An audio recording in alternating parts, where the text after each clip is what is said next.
What's up, B-Rob? It's your boy Ray from the Naked Porch. So a lot of people have been hitting me up lately wondering what the fuck happened to me after all this time. I just disappeared pretty much from Twitter, which was intentional, just so anybody's curious.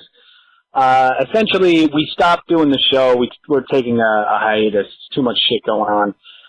So with that, things were gearing down, and Twitter just became a huge distraction. So I got rid of my Twitter, as you know. Got rid of all that shit. I am still on Twitter, but I'm not as active in the feed anymore. And, I don't really deal with any of that shit. So I try to stay just limited to the few people that I talk to regularly, and that's pretty much it. But anyway, I actually was calling today because I was listening to your latest episode where it's just you, and Hoppy opened up and was curious if you should do a feature, feature film or a short or whatever. Definitely another short, Hoppy. And I miss you, brother. I haven't talked to you in a while. I don't know if you're still on Twitter or if you're just off Twitter altogether. Either way, miss you. Hope all is well. But definitely go with a short. It would just, I think it would benefit you more than doing a full feature-length film and not doing it the way you want to because it's a bunch of, or whatever. I think that's all I really had to say.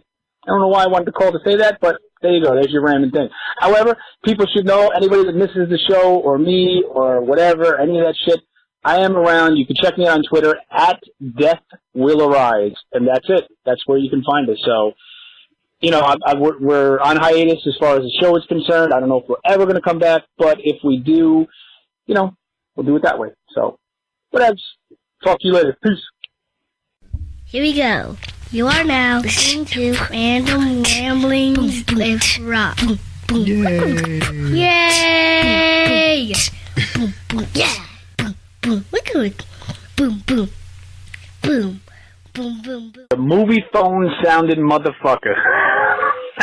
What's up, brother? It's Ray. So listen, I was listening to your latest episode. I heard Hoppy's voicemail, and I was like, damn, I missed that motherfucker. He was always good for starting some shit on Twitter. I mean, it was the best. For those of you that don't know Hoppy Raj, okay? Hoppy Raj, I don't always agree with what he posts, but he's honest, and he's true, and what he says he means. And that's the one thing I can respect more than anything in this world, anything on Twitter, because most of it is bullshit. Most people post shit that they don't even give a fuck about. They're fake outraged by it. The one thing I can say about Hoppy is that motherfucker posts shit that gets you thinking. You may not agree with it, but at least you can confront the issue and you think about your own opinion. Like, why does this bother me? You know what I mean? Why do I not like this post? And that was one thing I kind of liked about him. He always posts some shit where I'm like, I want to respond immediately, and then knee-jerk reaction is the shit that I hate on Twitter, so I don't.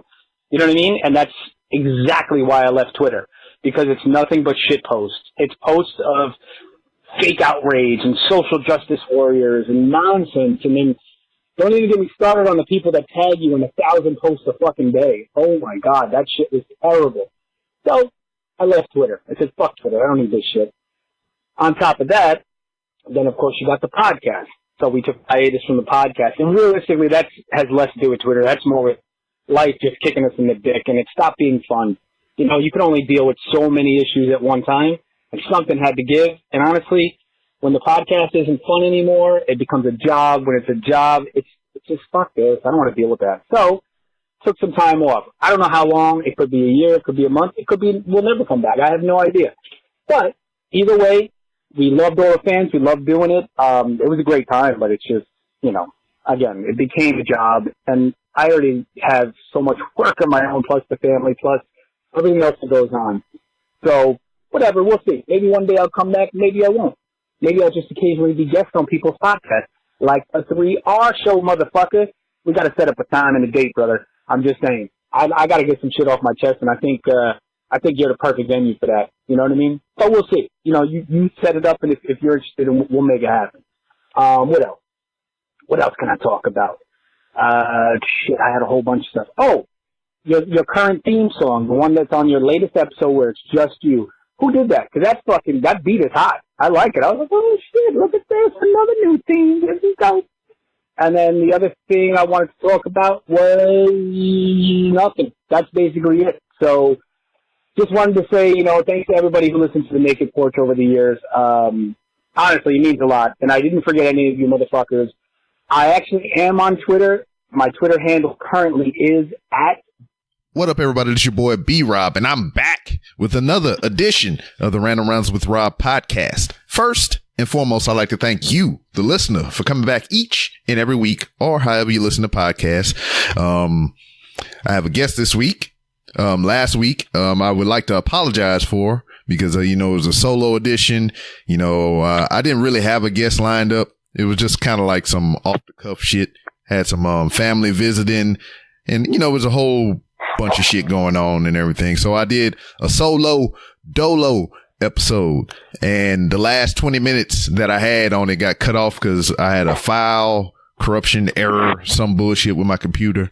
It's no biggie. I mean, I thought the episode was good for what it was, and I just was upset that I put out a product that was like incomplete and everything, but it is what it is. I'm making up for it from episode 125 on, I guess. So look forward to more mistakes, more fuck ups. It's part of the process. I mean, you can't have A1 quality content every time, all the time, but par from the course. Got a returning guest this week.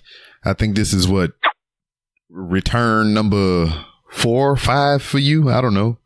But my guest this week is Toni Rager. Yay! Clapping and applause. Clapping and applause. Right. If I still have my sound effects thing, I could probably pipe that in. Yeah. But shit, man. So what's up, everybody? Hey. What's up, everybody? I mean, it would be cool if it was in a format to where, you said some shit and somebody could say some shit back, right? Yeah. Yeah. It's been a while since I've done the podcast. Yeah, it's been a while. Been a while. Come along with. My computer took a dump, man. It's a common, I Googled it, and it's common for it's a Windows 10 update. And when it updates, something happens with the graphics card, and all the fans go on 100% full blast. And then the monitor and shit doesn't work. Nothing works. So my computer updated and took a shift a few months back, and now I haven't even been able to do my own show. I haven't even talked to Jody in fucking probably 2 months. Damn. Yeah. I mean, shit, man. That's not good, because you said you looked it up and that was a common issue. Yeah. So what the fuck is Microsoft and Windows trying to do to remedy that? Nothing. I Googled it, and the only thing that they said to do is unplug a bunch of things and plug it back in. Unplug the fan cords, pull out the RAM chip, pull out the video card, and plug everything back in, and I did that. Took the whole computer apart and put it back together, and it's still the same shit. That's okay, though. No, that's not okay, because you pay money, you put your hard-earned dough into all this equipment and all this other bullshit. I did. And then they fuck your couch. Yeah, they came in and they fucked my couch. You should see it. It's all fucked. Man, they got... That's all right. It's okay. It's okay. I'm a different person now. A year ago, I would have been freaking out about my computer taking a dump. But it's okay. Yeah. Oh, shit, man. Life's too short to be mad at stupid shit. Yeah, I think the same shit happened to both of my laptops. The one I'm currently on and another one that I got. They both shit the bed on me. And I think really? In between time, I had to freaking podcast from my fucking phone, man. And then oh yeah, I was just like, well, fuck it. They already broke, so I can't break them no more. So I cracked them bitches open and started swapping out hard drives and RAM and all kind of shit. And I got them to work again. I was thinking about taking the hard drive from the laptop I have and trying to put it in my computer, see how that would work. It would, yeah, shit. Try it, man. Because, I mean, the two that broke on me, it was hard drive issues. It wasn't nothing to the effect of the Windows update or anything. So I just, I yanked them bitches out and replaced them, and it's working fine now. Yeah. Because, I mean, you don't have to get a high-end hard drive. You just you can go get you some, a small one just to test it and see if it works. Yeah. Yeah. I probably will. I just gotta be patient as always, because the first of the year came around and I quit the pool job, and bro, it was a bad decision. It was a bad choice to make, just to quit that job. And why was that? Everything got hard. Oh. Everything got hard after that. All the bills went into the negative. My credit score dropped like 200 fucking points, and I've been just like on hustle mode, struggle mode since January. Just been on hustle mode. I should not have. I make some poor decisions sometimes, man. As do we all. I mean, but what led to that though? Like, why'd you decide to part ways with the pool company? Well, I just, how do I say this? I was trying to practice what I preach, I guess. Yeah. I don't know. I was trying to like, because it was a very unrewarding job, man. Like, there's no satisfaction, because every pool I go to was dirty. You know what I mean? Like, you never got a feeling of accomplishment from that job. It ate at my soul every day. Every day I was miserable. But it was just for the lack of I guess foresight or something. Like, I was good, man. I had, I got money every week. I got all my bills paid, and I always had extra money left over to purchase something if I needed to purchase something. And I guess I took that for granted, for sure. And then I only recognized it once I didn't have money. Yeah. Boy, let me tell you, it fucking sucks not having money. But it's okay, because I'm a hustler. Nothing can keep me down. So I put my hustle shoes on, and I went out and I hustled. And, yeah. So, I mean, how is the Vape Panda thing going and everything? Well, I'm going to have to wait. I haven't been putting any energy into it, to be honest with you. I don't know if you can't tell, but I haven't been putting any energy into it. I haven't been focusing on the Instagram, marketing, and sales.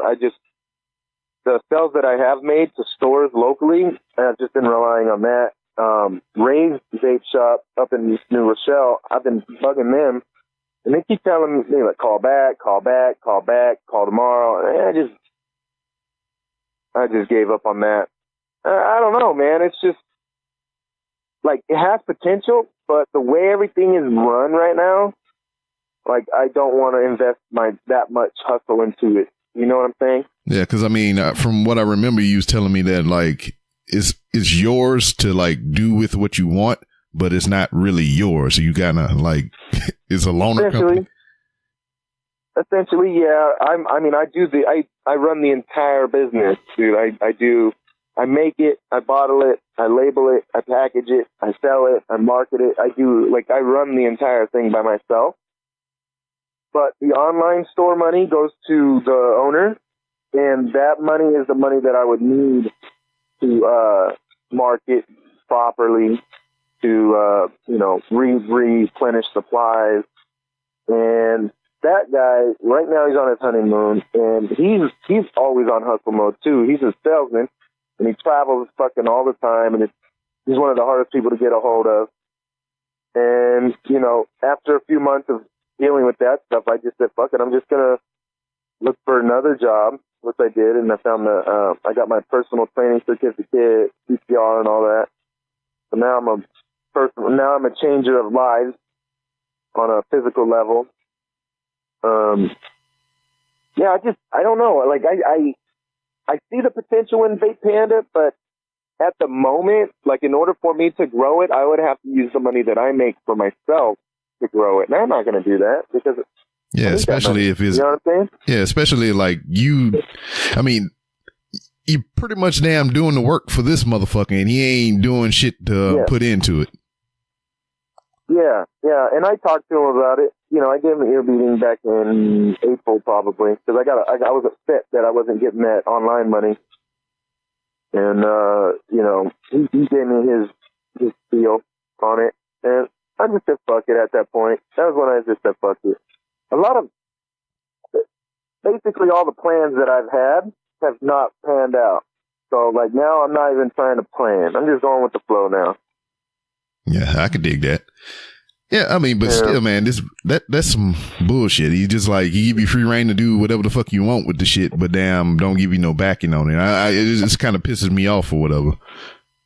Yeah, it's frustrating. Because there's potential, man. There's a lot of great potential. Yeah, because we had a discussion about it yesterday online.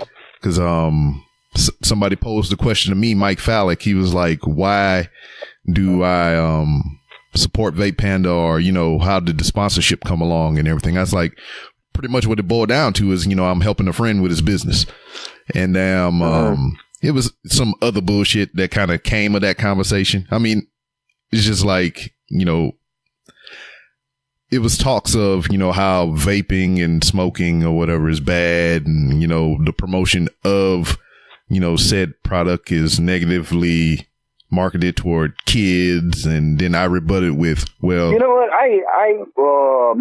that upsets me. That upsets me a lot, that argument that it's marketed towards kids. Yeah. That is garbage. Number one, okay? Kids are not allowed in smoke shops or vape shops, okay? That's number one. Yeah. Number two, there is no advertisement other than social media. Mm-hmm. There is no advertisement because Google does not, they do not promote. You cannot run AdWords for tobacco. You can't even bank. You can't even use a proper bank for vape juice. They treat it like marijuana. So the idea that just because something is flavored, that is marketed for kids, like what, a grown ass man can't like peaches? I love peaches. You know what I'm saying? Like that whole argument is stupid. And number two, like they try to say there's all kinds of crazy fucking shit inside vape juice. There's not. You want to know why I know? It's because I make vape juice. I make it myself with my hands and my eyeballs and my brain. And there's two chemicals which are oils, which are vaporizable oils. You got vegetable glycerin, which is derived from vegetables. Clearly, it's in the name. And then you have propylene glycol. And that's a looser type of oil. I got a bucket of it right here. That's non-regulated, repackaged from this material. Okay, that's where we got it from. Doesn't say anything like that. But anyways, I don't know. It doesn't say anything on the book. But there's like, and then you have flavor. That's it. And we use natural concentrated flavor. We don't use the man-made, like the fake flavors. Yeah. And then you have liquid nicotine. That's all that's in it, dude. You have liquid nicotine. You have concentrate flavors, and we use natural stuff. There are some unnatural, like man-made flavors that are harmful, but that's because it's man-made. You know, anything that's made by us is almost always harmful to us. I don't know if you ever pay attention to anything in the world that goes on, but anytime we fuck around and try to make something or fix something or create a medicine to fix this or that, we always fuck shit up more. Yeah. Like, I don't know, but it's this simple. Vaping is like, I would say 99% way better than smoking a cigarette. Yeah, I would agree with that. Cigarettes have a fucking shit ton of chemicals in it. Shit ton. You know, and it leaves tar in your lungs. The tar deposits itself in your lungs. Now, this stuff, the vapor does collect, you know, but you really shouldn't be fucking sucking the vape all the way down into your lungs and holding your breath where it's going to fucking, all that, the vapor is going to collect and turn into moisture and settle in your lungs and then, you know, potentially give you a respiratory infection. If you look at people's vape online, they're just, and then they're doing tricks. Nobody's fucking holding that shit in their lungs. Yeah, it's not weed. It's not weed, man. Yeah. But like, I mean, it wasn't a hustle, bro. Yeah, it wasn't a serious thing to me because it's like, I mean, he had a legitimate question and I answered it. Yeah. And that was the end of it. But it was just like other people. I've just been hearing the commercials, man. I've been hearing the commercials too where they're saying that shit. They're saying, oh, they're marketing fucking toward, they're trying to get kids hooked on tobacco. And that ain't fucking true, man. We're humans. Yeah. We do what the fuck we want. And you know what? This is America, and it's all based on capitalism. If somebody wants to buy something and they're a grown-ass human being, they're allowed to buy it, even if it's detrimental to their health. That's a part of being a free human being, is making a choice that you want to do. Yeah. Like if you don't want to vape, don't fucking vape. Yeah. But if I'm vaping, don't say shit to me. Like, I drank like over a half a bottle of whiskey last night. It's nobody's goddamn business. If somebody were to come in here and try to tell me that I shouldn't do that, I'm gonna tell them suck my balls. You know what I mean? It's nobody's business what I do with my goddamn body. I know what I'm doing to my body. I'm not stupid. And when they make these commercials and when people like think that you shouldn't help or promote a product based on the fact that it's harmful, yeah, well, like, do you think everyone's stupid? People know that shit's harmful. We know. I know. Yeah. You know what I mean? But I know what I'm doing to my body. I'm making a choice, though. It's nobody's business to be trying to chime in on my choices. Yeah, but then there's the naive or whatever. It's like, oh, man, I've done it for so long and I ain't dead yet, you know? So, you know. Yeah, everybody's different. I've heard of people smoking up until they're 100. You know what I mean? Yeah. I've heard crazy stories. Everybody's different. Yeah, people, the softer, more liberal types, they have this virtue signaling thing where they want to seem like they're protecting the weak and the helpless. I honestly don't believe that people are weak and helpless. I don't believe that. You know, there might be a little bit of mentally slow people who's, like you said, naive. But even naive people kind of know. They kind of know the truth, but they're unsure. It's the uncertainty that makes them naive. It's not the fact that they don't know. Yeah. And today, we live in a time of information, man. Like, there's no reason for anybody to be ignorant or naive. And if they are, that's their bad. You know, like, if I need to know something, I can just Google it, and I'll know it. And then I won't have to ask that question ever again. Yeah. Now, there's no reason. There's no reason for it. Now, with that now, I mean, we can roll right into technology and then, you know, how information has changed over time. I can remember being a kid.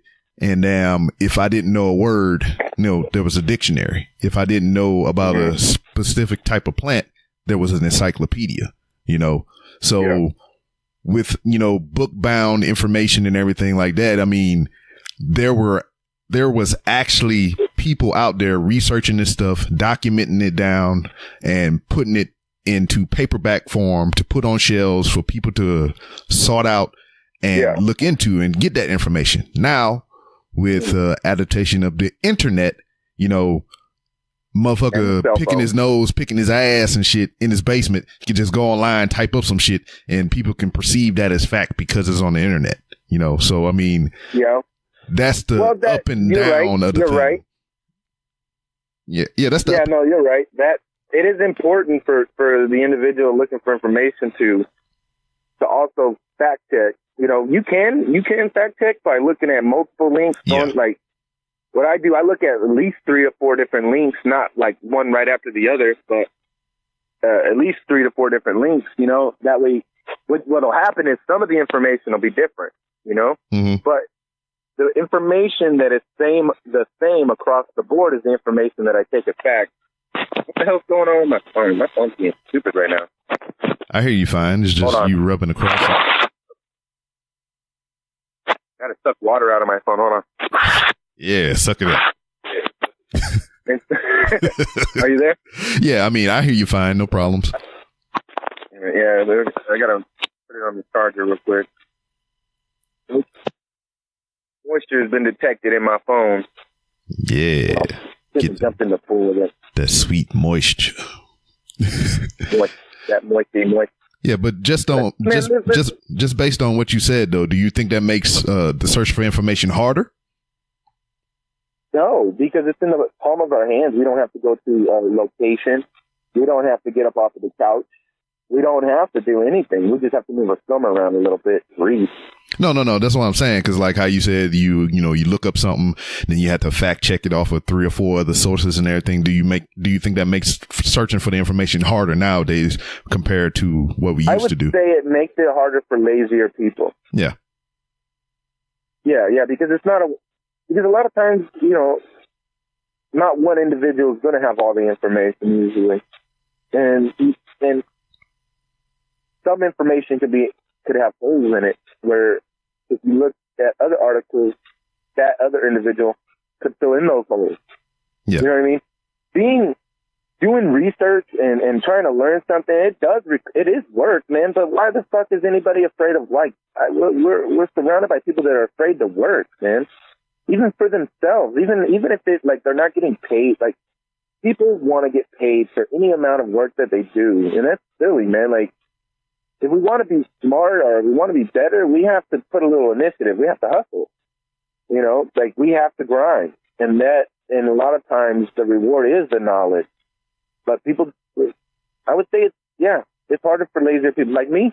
I don't think it's that hard because I do it all the time. Anytime I don't know something, it just became a habit of, if I don't know something, now I know where to find information and I go there and get that. And I've noticed a lot of people, once they settle with the idea that they don't know, that's what they settle. They settle with that thought. Like, I don't know. I'm dumb. I'm not smart enough to know this. You know what I mean? Yeah.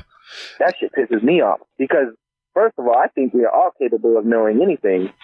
We just have to put a little effort forward. You know, like, when you're super passionate about something, that individual that's passionate about it almost knows everything about it. And I guess that falls in line with just being, I guess I'm just passionate about knowing stuff. Yeah. Maybe that's why I think like this. I don't know. It's just like, I know I fell victim to it many of times. It's just like, if I know someone who knows the thing that I want to know, I'm more inclined to go to that person and ask them and pick their brain about it rather than looking up the information for myself. And, you know, I get on my kids about shit like that. It's just like, instead of them actually putting forth the effort to look at something and try to find the info, they come straight to one of us. I mean, there's nothing wrong with that. Yeah. But like, what I tell them is, try to find it on your own. And if you can't find it after that, then come to me and I'll help you find it. You know? It reminds me of my high school English teacher. This, look at her name. Older black lady, a little bit thick, on the thick side. Oh, yeah. Every fucking time, I think I had it for like 2 years. Every time I asked her a question, she had one answer for every fucking question I had. It was, look it up. Look it up. Look it up. And at the time, that shit would piss me off. I'm just like, just tell me so I can know. And look it up. Dead ass face, looking at me like, I don't give a fuck. Look it up. You know? And then that turned into a habit. And I guess it followed me some now. So it's like, even I do that with my kids. I tell them figure it out. I don't tell them to look it up. I just tell them to figure it out.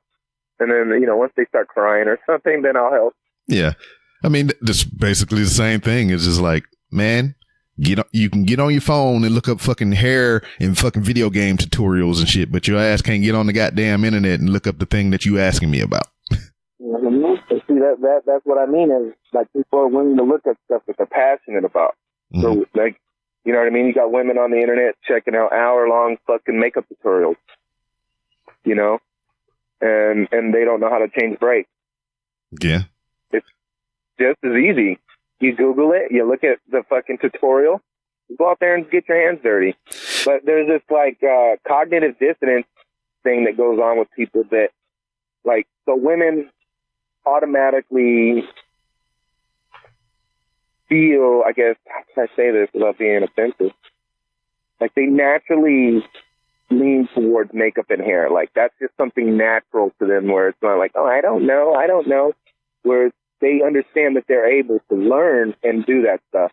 But for some reason, they don't feel like they are able to learn, you know, mechanics or fucking plumbing because they're not a man. And the same, it's vice versa. Men automatically lean towards, I don't know how to do makeup. I don't know what I'm doing. You know what I mean? I don't know how to do hair.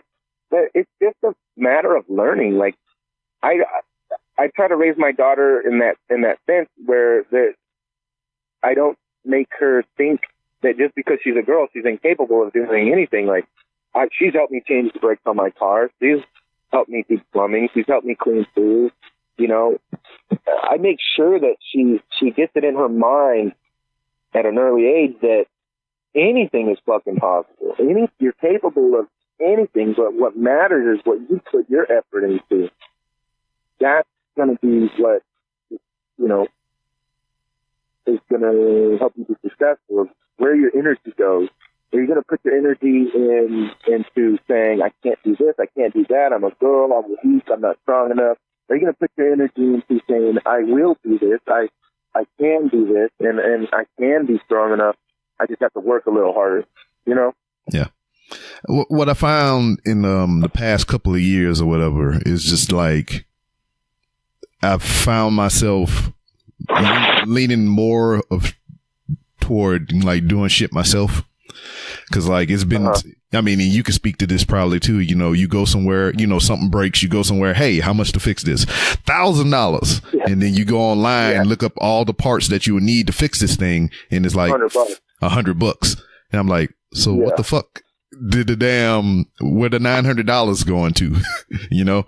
So, you know, I'm the same thing that I just spoke about earlier when we was talking about it. Fucking computers. Both of them shit to bed. And like, I brought them to a place and it was like $500. I was like, well, fuck, I can buy another computer for $500. What the fuck I'm bringing this to you for? You know, and then looked up the shit online. I bought a hard drive, $80. Damn, I bought the screw set for my Apple laptop, $5. So fucking $85 I spent. Got on YouTube, looked at a motherfucker, take the shit apart and put it back together. I copied him, and now my shit working. We are podcasting on the shit right now that I fixed with my own two hands. You know? See? And I fucking love that shit. And, you know, it's just like, even now, I'm trying to build like a space in my garage so I can move all my equipment in there. You know, I got the wood, I got the screws, you know, I have the materials I need to complete the project, but I've never done anything like this before, you know, and I've done my research. I looked online on how I would do the framing and all this other bullshit, but there's, you know, like with the laptop, you know, the instance I just gave you about the laptop, the shit was already broke. So whatever I did to it, you know, it couldn't get any more broke than that, you know, but now you're talking about fixing a structure inside a house. You know, I'm gonna be a little more cautious about that than I will with this broke ass laptop. So, well, yeah, it's a bit more expensive and life threatening. Yeah, I'll be in there podcasting. What up, everybody? It's your boy B. Falling down a chimney somehow. Somehow you're in a chimney for some reason. Yeah, and like. I've talked about this a lot recently. That's one thing that the guy who is like my father taught me. He taught me that if somebody else can do it, then why the fuck can't I? You know what I mean? Why am I going to pay someone something, you know, an insane amount of money? Like, let's say plumbing, for instance. Yeah. I know how to do plumbing, but before I didn't know how to do plumbing. Like, I had to fix the shower a few years ago. And I had to cut into the wall. I had to fucking learn how to solder copper pipes together. And you know what? I fucking did it. You know how much that would have cost me if I would have called a plumber? Probably like fucking $600. You know? Yeah. But instead, it took me, you know, 4 hours and you know, $40 for supplies. And that's the thing. Like, people need to understand that. People need to. I feel like our children's generation needs to be able to do shit for themselves. They don't. Like, I get it. We live in a capitalist society, like, where, you know, the job market is this, the job market is that. People specialize in fields. But if you grow up and you're pinching pennies and you're poor and you don't have that much money, there really is no excuse on why you can't fix your own shit. It's just, it more comes down to the fact that you don't want to. Like, I tell people at the gym, like, because I'm a personal trainer now, so I tell people at the gym, you know, you're capable of losing at a minimum 10 pounds a month. You're capable of that. And everything else is just an excuse. And it comes down to you. It comes down to the fact if you're willing to do the work. It's not that you can or you can't. It's, are you willing? Because, yeah, it is a lot of work. And it is hard because you're changing yourself and you're changing habits. But you can do it. It's more about, are you willing? And a lot of people are not willing to do the work. Yeah. That's the difference. That's the difference today, nowadays. Now with that, I've seen your Instagram most recently or whatever. You getting in more shape? Because I mean, obviously, if you're going to be a personal trainer, you got to, look the part, give some people inspiration and motivation. Yeah. So, I mean, you're pretty lean, you're pretty fit right now. What's the heaviest and out of shape you've ever been? Best shape of my life, bro. Yeah. But before that, what was the heaviest and the most out of shape you've ever been? I would say the heaviest I've ever been was I was getting towards 220. I would say it was the downward spiral that I went in. That was the most. Oh no, my house has been getting invaded by ants. Sorry, I got distracted by them. I thought I got rid of them. Stomp them bitches. Fucking terrible. These ants are the worst.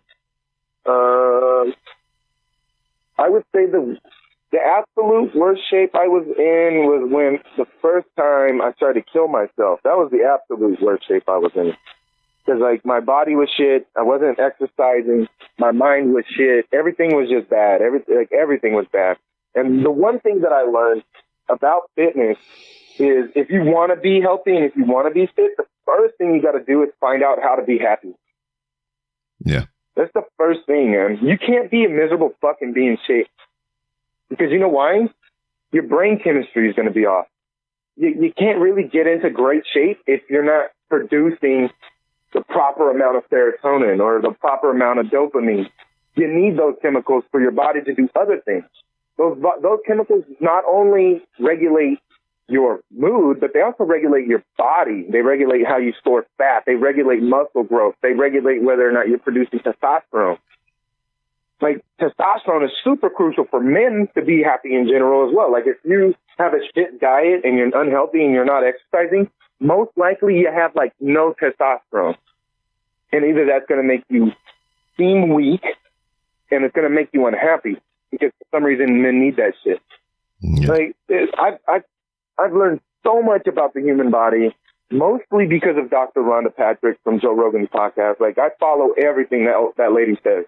Everything she says, I applied to my life. And that's why now, like, I'm all super fit. I'm putting on muscle. I'm losing fat. I'm generally happy. I'm not fucking manic like I was before I stopped doing joint narcissism. Like, if you listen to the podcast that I've done from GSMH, the first GSMH, all the way through till now, like, you can hear psychological differences in me, man. You can hear the like, in GSMH 1.0 with Fredo and Click, the way that I talked, the way that I delivered my thoughts and my messages was fucking nuts, man. Like, I was insane. And then joint narcissism came around and I was all depressed and shit because I was cheated on and left, all alone. And I was just fucking basically doing therapy or something. I don't know what I was doing, but I sound like a crazy person.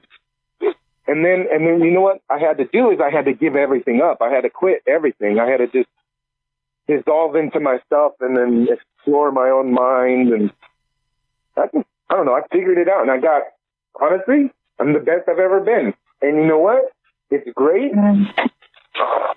Uh-oh. I got 5% on my phone. Oh, no. Oh, no. Let me try to... I've been trying to dry the port so I could plug my charger into... Let's see if it'll work. Hold on one sec. Yeah, because you don't want to get electrocuted. It worked. Okay. You did it. It's plugged. We don't know. Uh-oh. Damn it. It stopped. Bastard. Hey, fuck it, man. We ride that 5% out, man. Let's go.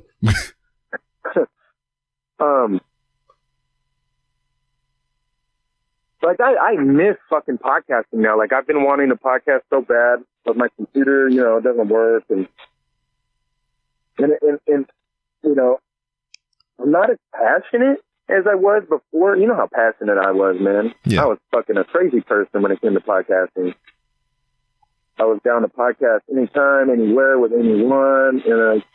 And near the end, like, I know I pushed Ray and them away with my Trump shit. Oh, man, I went crazy on that, huh? Yeah, I guess. Yeah, I fucking went on a crazy spiral of, like, I think what happened was I diverted the attention from myself to politics, and I went super hard on politics. Does that make sense? Yeah. It's just like, blame this thing, fuck this other stuff. Yeah, it was like I was cognitively trying to ignore my own problems. But now I know, I know the majority of my problems came from childhood shit. But I got past that. But I'm gonna tell you what though, I miss podcasting. That's why I hit you up and I wanted to do a show because I want to do this more. I want to get back in the game. You know what I mean? Yeah. Tap me in, coach. Tap me in.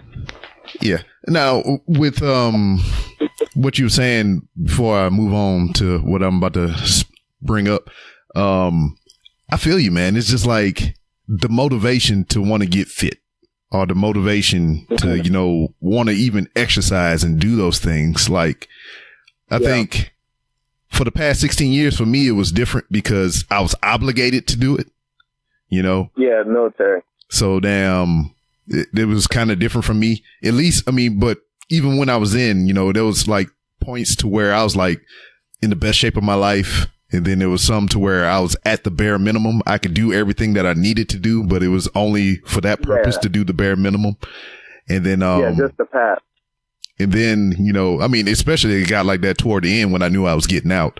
But damn. Yeah, you didn't give a fuck anymore. But there were 2 points in the 16 years that I was in to where I was at my peak performance. It was just, I was sent to a sergeant's course. So like newly promoted sergeants, newly promoted E5s have to go to this course. Like leadership. Yeah, right? leadership course. And I think it was like a month and a half or 2 months or something like that. I forget the time frame, but they beat our ass. Not like, you know, put hands on us, but like, you know, physical training. They beat the shit out of us. I mean, we was exercising every day, running, doing all these things. And, that was like probably the leanest and the most, you know, fit I had ever been in that aspect of it. You know, I can run as fast as shit. I could do 20 pull-ups. I can hit the 3 miles in 18 minutes. That was like lean as fuck. And then there was. And how did you feel? Also, do you remember how you felt? I mean, I felt like I could do anything, man. It was just like. You felt great, right? Yeah, let's go run 10 miles. Fuck it, yeah, let's go run 10 miles. And then, let's do it. Yeah. You know, I was amped. I was like always motivated to do physical shit. And then, you know, I kind of slacked off on it and everything, and it slowly went back to the bare minimum again. And then there was another time to where I went to Iraq. So, I mean, that's pretty much kind of like prison in a way. Cause like, I mean, you have the bare, definitely. You have the bare necessities there. And, you know, a part of those bare necessities, you know, you keep yourself physically fit was a gym. So for that whole 6-7 month deployment, I went to the gym every other day for the whole 6-7 months. Every other day I went to the gym. And, you know, instead of being that lean, fast motherfucker, I was this big, bulky bastard. You know, and I think that was the most I ever weighed in my life was 210 pounds. And it was just like all muscle. And, you know, even when I came back from deployment, my wife was like, ooh, shit. Where'd all the muscles come from? Yeah. She's like, damn, did you have this in your bag somewhere? Can you pack this on more often? And, you know, it was the same thing. It was just like when I was there, when I was deployed, this is all I had to do was go to work, go to the gym, eat and sleep. That's all I had to do. There was no other forms of entertainment for the most part. I mean, we did have there was no other stressor. Yeah, we did have some form of internet and, you know, those other comforts and everything, but it was mainly that. Yeah. And then when I get home and, you know, I can drink, I can, you know, have sex with my wife, I can watch TV and do all this other stuff. I kind of, all that shit went away, man. And then like now for me, after that point, like not even before when I was talking about the sergeant's course, when I was like trim and fast and all that stuff, but when I had all that muscle and I was big and I was strong and all that shit, after losing all that shit, man, I lost all my motivation to go to the gym and do all that shit again because like I know it took me 6 or 7 months to get to that point, to that peak performance, but I don't want to go through all that shit again. Well, like so I have to try to like sell, you know, personal training. I have to become a salesman for that. So what I do is I tell people is like, if you want to, you know, extend your life, to be healthier and happier, you do have to change your habits. And that's what you're talking about. Your habits change. Yeah. And you got comfortable. I always tell people, like, human beings' number one purpose in the world is to find comfort. That is the only thing that we have always ever done, always. We always do it. Since the beginning of man to the end of man, we're going to be looking for comfort and convenience. That's what we do. So what I do is I purposely make my life not convenient. You know what I mean? Now I do. Before I didn't. But now I don't stock up my refrigerator. I make sure there's no food. You know what I mean? I go to the store every day and I buy dinner. I've gotten to this point to where if I'm sitting around for 30 minutes, I start to get anxiety because I'm like, there's stuff I should be doing. I know. I can kind of tell during this podcast because like you're talking about ants and you walking over here, you're doing all this other stuff. Yeah, I'm actually walking around and organizing stuff. But for me and for my maniac brain, the best thing I can do for myself is to make sure that I always have work, to make sure that I'm always busy, because my brain is so active that when I'm alone and I'm not doing anything, that brain goes into itself. And then I start picking apart myself. Then I start going, oh, I don't have this. I don't have that. Wham. And then I'm like, man, quit being a little bitch. Go outside and fucking cut the grass. Yeah. You know what I mean? Mm-hmm. But that's just me. I'm a psycho. I'm a psychopath like that. But fitness changed my fucking life. It really did. Like, I've known about fitness. I've been working out for about 10 years straight. 10 years.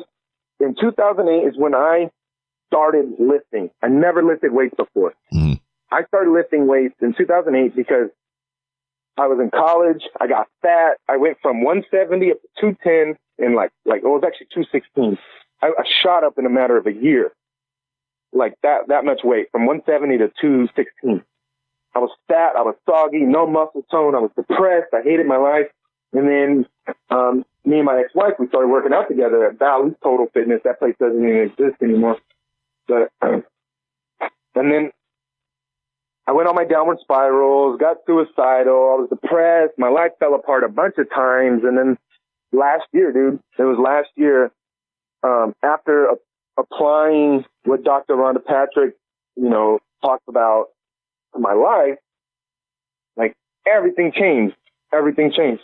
Like, I'm happier now. I'm not like a manic maniac where I'm like all depressed and sad. And I have better conversations with people than I did before.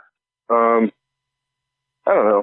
It kind of sucks because when I was a crazy person, I had a lot of friends. I had a lot of people to talk to and hang out with. And now that I'm good, like, I don't really have anybody. Yeah, because I mean, I guess, when you have a mental change and everything. So like you become more focused on the things that you want to do for you and all this other stuff or whatever. You kind of start weeding out and picking out those things that kind of detract from the goal that you're trying to set for yourself. Exactly. Yeah. You got to eliminate the things that don't add to your life. And you know what? Like, honestly, like, it's true because a lot of the people that I used to hang out with, they still aren't doing anything with their lives. Yeah. And one thing I did to help me stay motivated when I wasn't motivated was I just listened to motivational speeches on YouTube. I even have a fucking Eric Thomas radio on my phone when I go to the gym and I'm listening. I'm listening to motivational speeches all the time because the idea is you want to hang around people that make you better. And if you don't have anybody to hang out with to make you better, fucking listen to people to make you better. Listen to people that are better than you and listen to people that you want to be like. So what I do is I want to be a better person. Is I want to be smarter and I want to feel better. So I listen to Eric Thomas. I listen to fucking that preacher that nobody likes. Joel Osteen.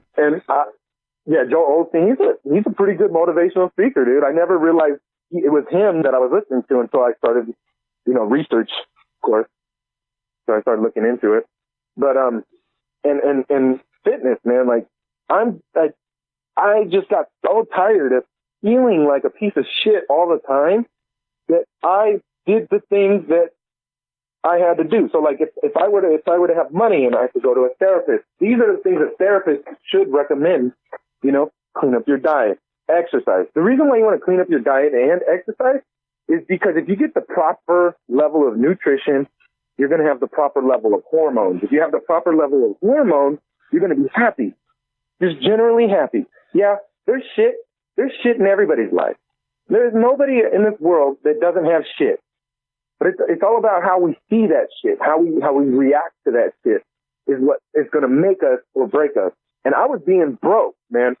Like, my story is fucked. Like, I never had family, no mommy, no daddy, no, like, even I tried to build a relationship with my mother recently, and she fucked me over, and she's got some pretty fucked up shit. I'm not letting that shit bring me down, though, you know? Yeah. I had a fucked up beginning. A lot of people have fucked up beginnings. Some people have great beginnings, but that's not what it's about. It's what we do with what we're given that makes us great or weak. And I've been given nothing, and, you know, I'm doing a lot better than people that had everything. Yeah. You know, in comparison to the people that I know. I know people that fucking had shit. I was hanging out with this cat on Memorial Day. Has a house on the beach. The dude's a mess. He had his whole life handed to him. And he's a fucking mess. And I told him, I was like, dude, you have to understand what you've been given and how it's negatively affecting you. And you have to use that information to make yourself better. You know what I mean? Yeah. I mean, and I spoke about it too, man. It's just like, you kind of touched on it to where, like, my father knew how to do all this shit. Like, it was nothing that he couldn't do with his hands or whatever. It's just like, I kind of felt like he would break shit intentionally just so he can try to fix it, you know? And he tried to daggone, you know, give that to me. You know, anytime he was putting something together, he would have me come in there and help him do it, you know, and it was just on me because, you know, I was under that assumption, you know, I was, you know, spoiled as a child. So it's just like, well, I mean, you know how to do it, so you can just fix it, you know? So, I mean, I don't need to know this shit. And, you know, now that I'm sitting here, like I was saying, trying to fucking put this garage together, and I know he can do that lickety split, you know, now I'm regretting the shit. You know, now I got to drive 2.5 hours to go pick his old ass up and bring him back down here so he can be foreman to my project and shit. And like I said, I mean, he was here and, they stayed for the week of Father's Day. Him and my mom, I went down there, I picked him up and I brought him up here. They stayed the whole week with me. And his old ass, 86 years old, won't sit the fuck still. I saw that post. He was like, I left for a minute. This old man can't stay seated. Yeah, he was. He's all cleaning your pool and shit. Yeah, he started cleaning out the pool. That's gonna be me, man. That's gonna be me when I'm an old man. I'm gonna be that guy. I'm gonna be your dad. I'm gonna be at my son's house fixing shit. And see, there's nothing wrong with that, man. It's just like, you know, him. As far as that regard, him and my mom are totally opposite. It's like if I call the house. Hey, how you doing, Mom? She's the only one that answered the phone because she's always there. You know, I mean, she get up, she move around every now and then, but if she don't have to, she at the house. And all right, I talked to her. I was like, what Pop it? Oh, he gone over here. He gone over there. 86 years old, driving the fuck around all over the creation. Just, he never fucking home. And I bought him a cell phone so I can call him. And then I call him on that motherfucker. He can't even hear it ring. So what the fuck? You don't even give a fuck. Yeah. He's just like, I'm moving. I'm going. And you know, so it's just like opposite ends of the spectrum for the both of them. Well, that almost always opposites attract. Yeah. Almost always. Like, I noticed that a lot of people, for some reason, want to find somebody that's like them. Because I think subconsciously we think that we're automatically going to like ourselves. No, that ain't. But we don't. We don't like ourselves. Anytime you meet someone that's just like you fucking can't stand them. Yeah. Almost always. And I noticed that about long-lasting relationships is two people that love each other, almost nothing alike, but they love the things about them that are not like them, you know? Yeah. Because it adds to your life. When you find someone that can do shit that you can't, that adds to your life. You know what I mean? Yeah. And almost like I said before, what we look for in almost everything is comfort and convenience. And when you find someone that has things that you don't, that's a form of convenience, because then that's something you don't have to learn how to do. Yeah, right? Yeah, I can see that, you know. And then, you know, also, I mean, that's is also a form of inspiration as well, because like, I've said it many times, like my wife wrote a book, and, you know, she has that type of mind to where she can, you know, create stories, and, you know, she's good with, you know, the English language and, you know, literature and all that other shit. And, you know, that's amazing to me, because I mean, I felt like that's something that I can't really grasp. I mean, I'm not going to say I can't do it, but I can't do it as easily as it comes to her, you know? And exactly. Because I've been meaning to write a book for a while, for like 4 years now, and I still haven't gotten past chapter 1. Yeah. Like, I get exactly what you're saying. Like, I admire people that can do things that I can't. And I try to create a guild. You know what I mean? Mm-hmm. Like, before in my manic spiraling downward chaos, is like I was trying to put together a team of people that can do shit that I can't. Like when Fredo and Clicks was with me. Yeah, I remember that. Like, yeah, like they had talents that I didn't have, and that's what made the show so great at the time, was the fact that we were all three different, you know, and we, at the time, we worked well with each other. And I kept trying to recreate that with the show, and I went a little crazy then. But overall, man, I mean, like, I'm happy where I'm at, and like, I want that life that your dad has. I want that life. Like, I want to find someone that, like, honestly, as far as the relationship goes, I want someone that I can admire. Like, I deduced it all the way down to just that one word. I want to fall in love with somebody that I admire. That's it. Because I think if I admire the person that I fall in love with, it's because they're doing something better than me, you know? Mm-hmm. And what I noticed about, I know this is random, but what I noticed about mine and Ruby's relationship is I did not admire her. I despised her most of the time. Like, I was so put off by her laziness, her unwillingness to learn. And like, I don't know, man. I learned a lot about myself, and I fucking lost track of thought. I get it, but I got something we can transition into. You was talking about getting back into podcasting or some kind of media. Yeah. You know. Yeah. What do you think about the implementation of IGTV on Instagram? I don't like it. You don't? Tell me why. No. Let's break it down, because it's turning into Facebook. Yeah, then Facebook. You know what? Like, they're ruining. They're trying to. They're ruining something that was already good. Mm-hmm. Like, the stories was enough. That's all we needed. Yeah, that's all we needed.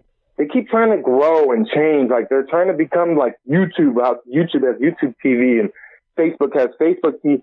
Like, why? Yeah. Why? Originally, Instagram was just photos, bro. Yeah, and then it was just a photo. Then it became stories. Then it became live, and now we have. I mean, what is IGTV other than live? You know? Well, as far as what I've seen, I've only played with it for a little bit.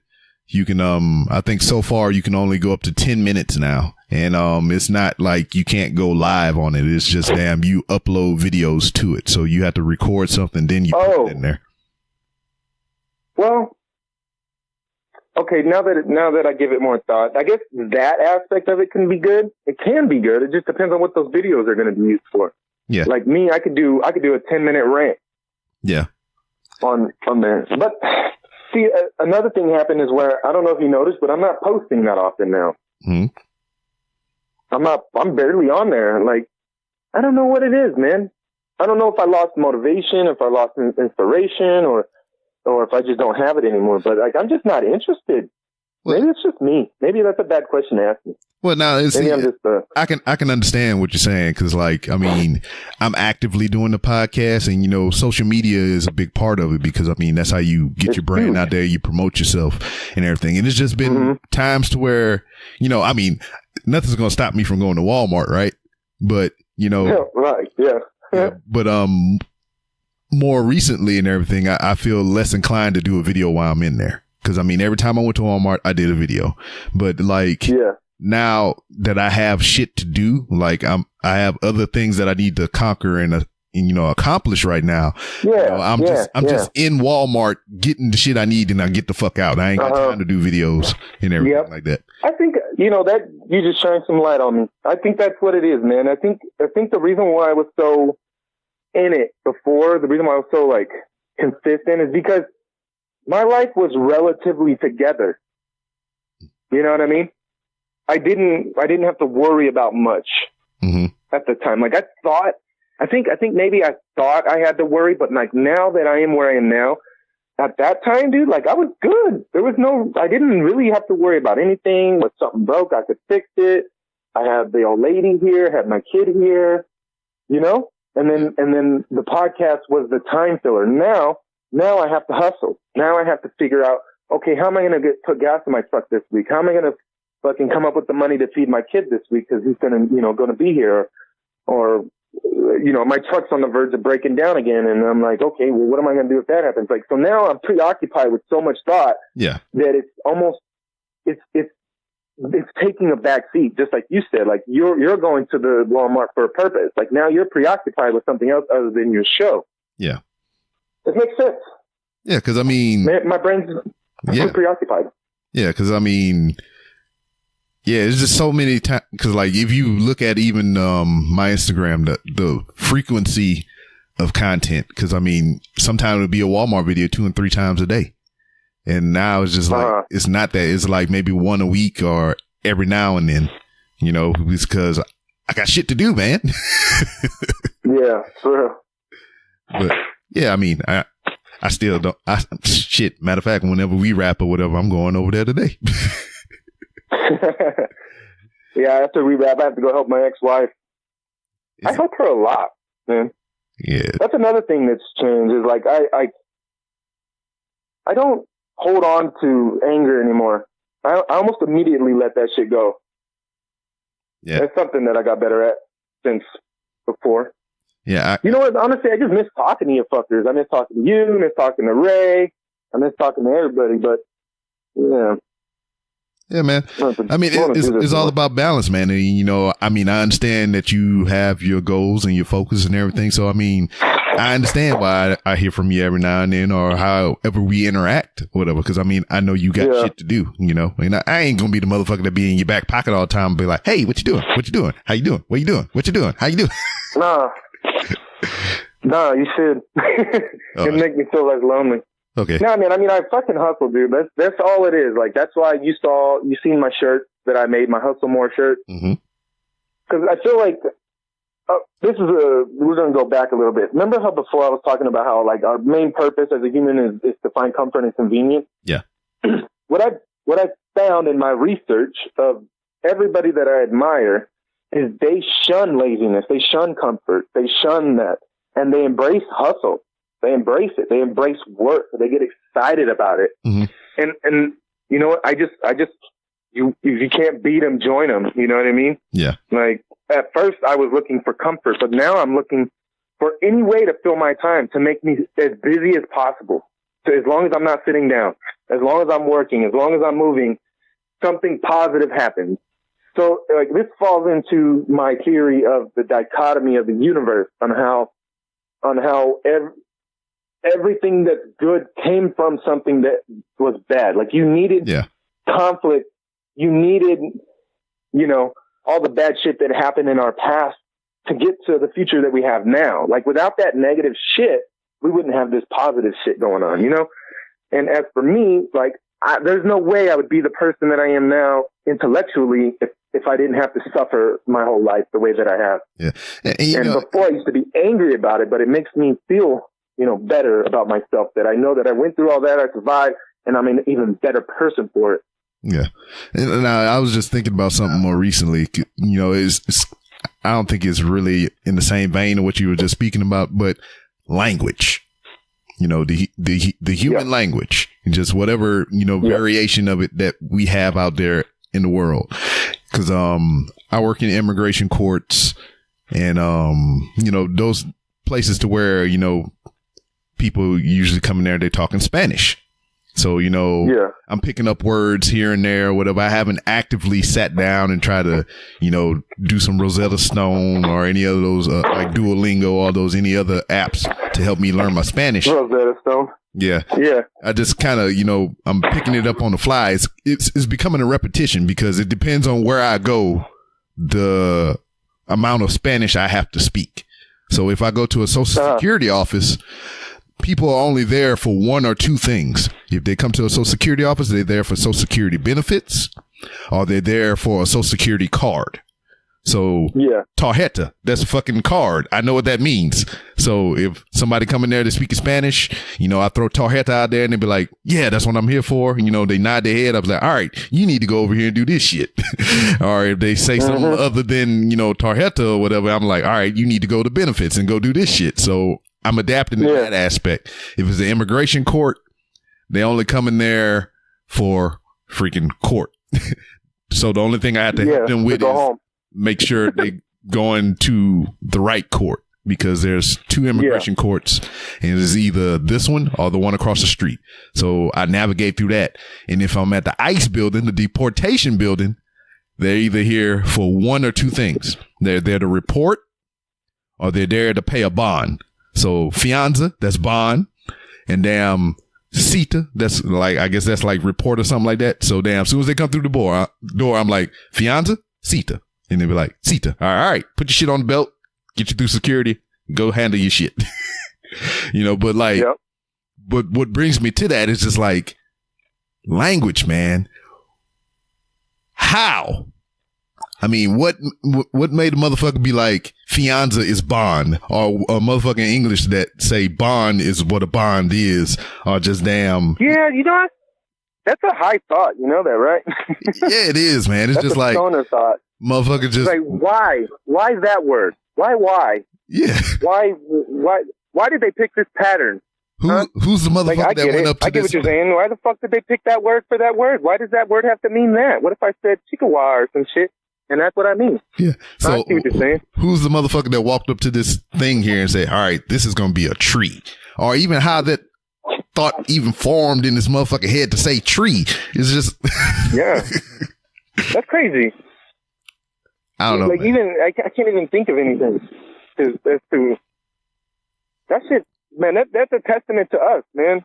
We're, like, I always tell people, like, we're an amazing fucking species. We're an amazing fucking creature. If you're religious, God created us in His image. Mm-hmm. And that doesn't mean physicality. He created us out of His image as far as intellect goes. Yeah.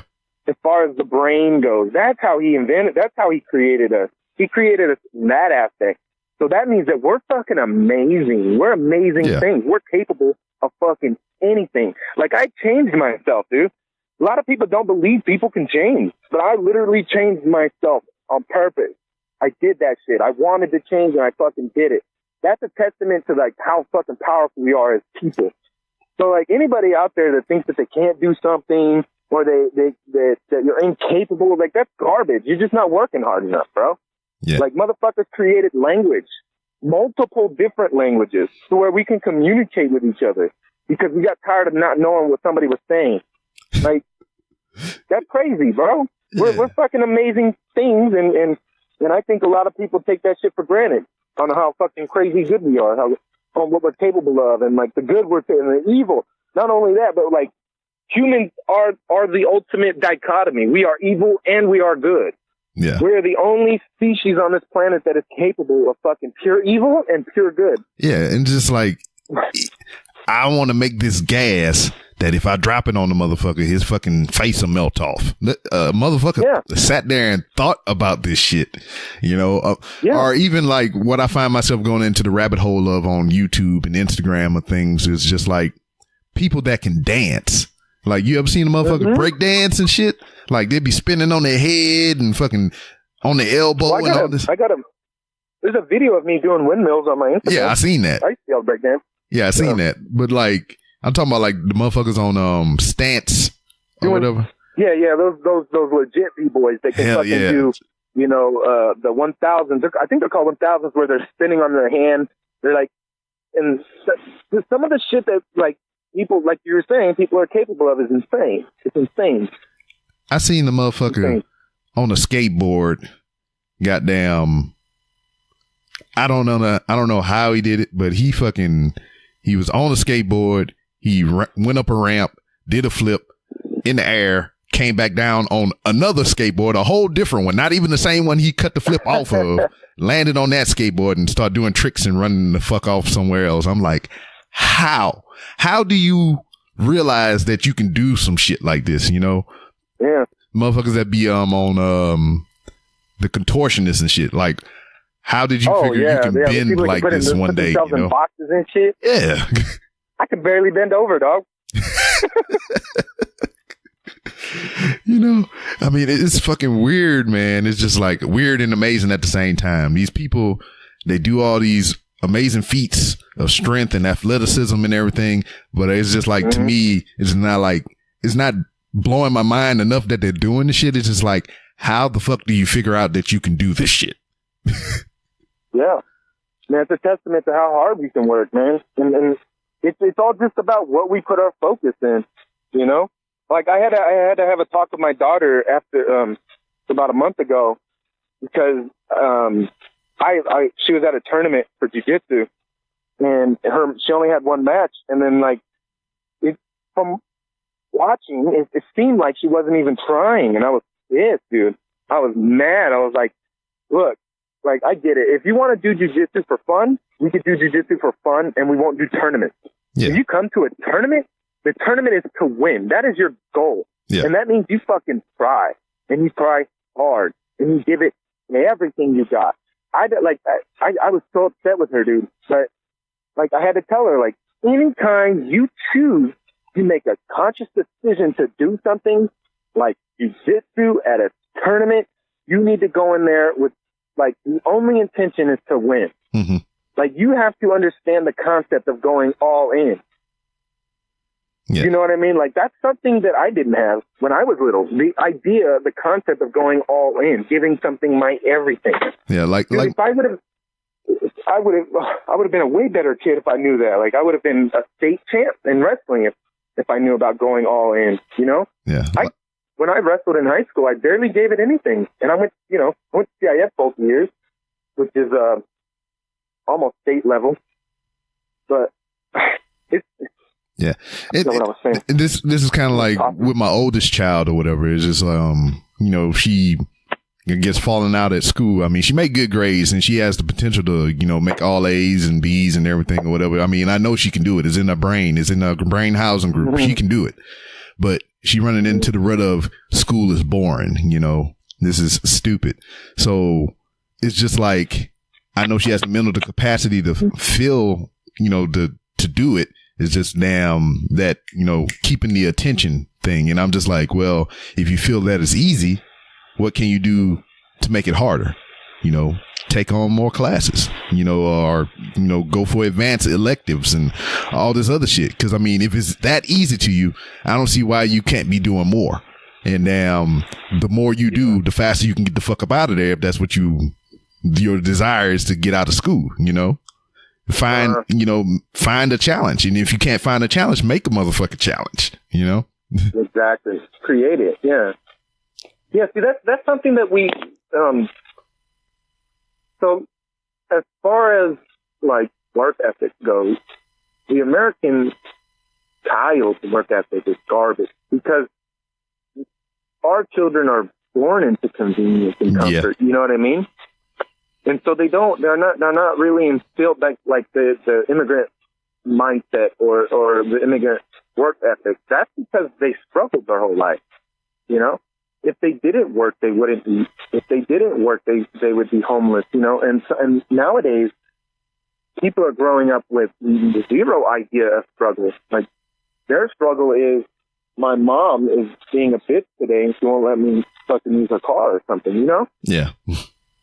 Like, we have to either find a way to create a negative force in our kids. Like, I try to create some form of like a negative force so that the kids can understand work, understand struggle. Because, like, I feel like that's the best service you can do for your kids is to help them understand struggle and how good it is for us. Struggle isn't bad. It's not bad. I mean, I can imagine how nice it would be to never have to worry. Yeah. But that's not meant for everybody. You know what I mean? That life isn't for everybody. Not everybody's going to get to the point where you never have to worry ever again. So what I think is the best thing we can do for our kids is to teach them early how to respect and appreciate the struggle and the hustle. You know what I mean? Because then they will almost certainly be successful at something. Yeah. I live for the inconvenience. Yeah. I live for the inconvenience. I'm talking about I live for the inconvenience in my kids. I was like, they sitting up there playing video games and shit. I was like, you take out the trash? No. Well, go do that shit. So they cut the game off, go downstairs, take out the trash. And then I know they forgot something. As soon as they go upstairs and they get comfortable back playing the game or whatever they're doing, I was like, hey, you forgot to do something. And then I make them figure out what they forgot. Oh, then they got to go back downstairs, do whatever the hell. They go back upstairs. They get comfortable again. I'm like, hey, you forgot to do something else. I live for that shit. Man, I get pissed off. I get mad. I thought, like, my daughter sometimes does that shit. She'll be on there. She's a Pauler. She's a Jake Pauler or something like that. And she stays on her fucking tablet when she's at my house watching videos and shit. And, you know, I don't even ask her to do that much at my house. Yeah. Like dishes twice a week, you know? That's the extent of her chores. Yeah. Dishes will be dirty. She'll wash them, quote unquote, and like there's food still on the dish. It's the same thing. I have to go back and forth. What are you doing? What are you doing? Yeah. Where did you learn how to do this? Well, this is not how you do this.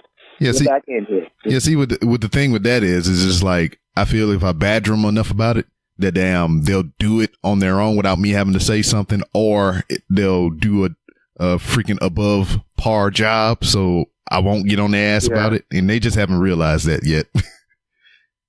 Well, yeah, that's the idea, right? Like, yeah, that's what I hope. I hope the same when I have to give her long lectures of quit being a lazy bum.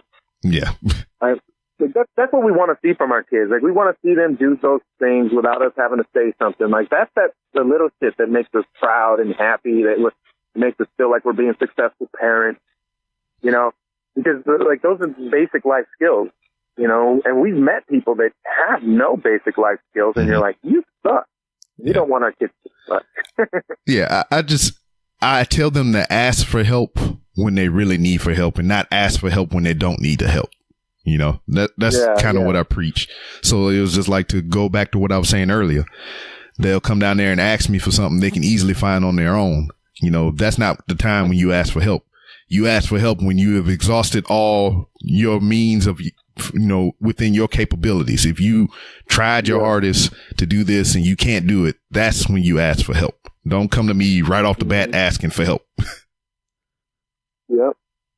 You know, that's the only thing I really preach to them is just like, ask for help when you actually need it. Don't ask for help when you don't need it.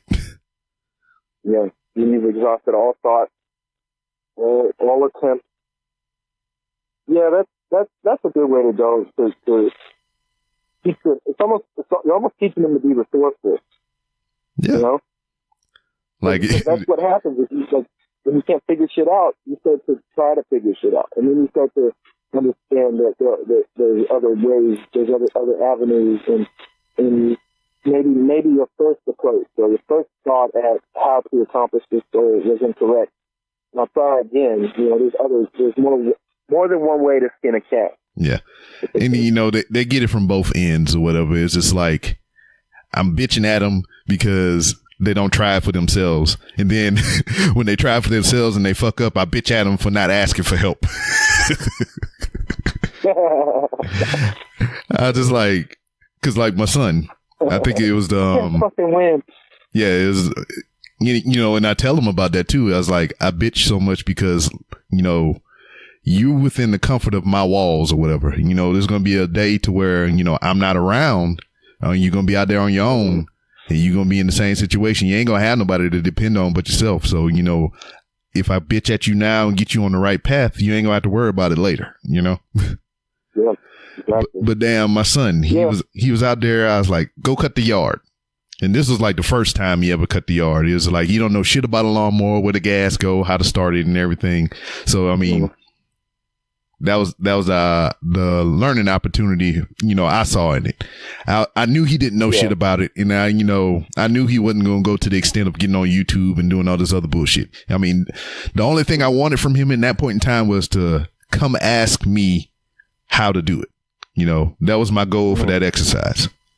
And I was like, go cut the yard. You go out there, he sit, you look around, he tap the thing here.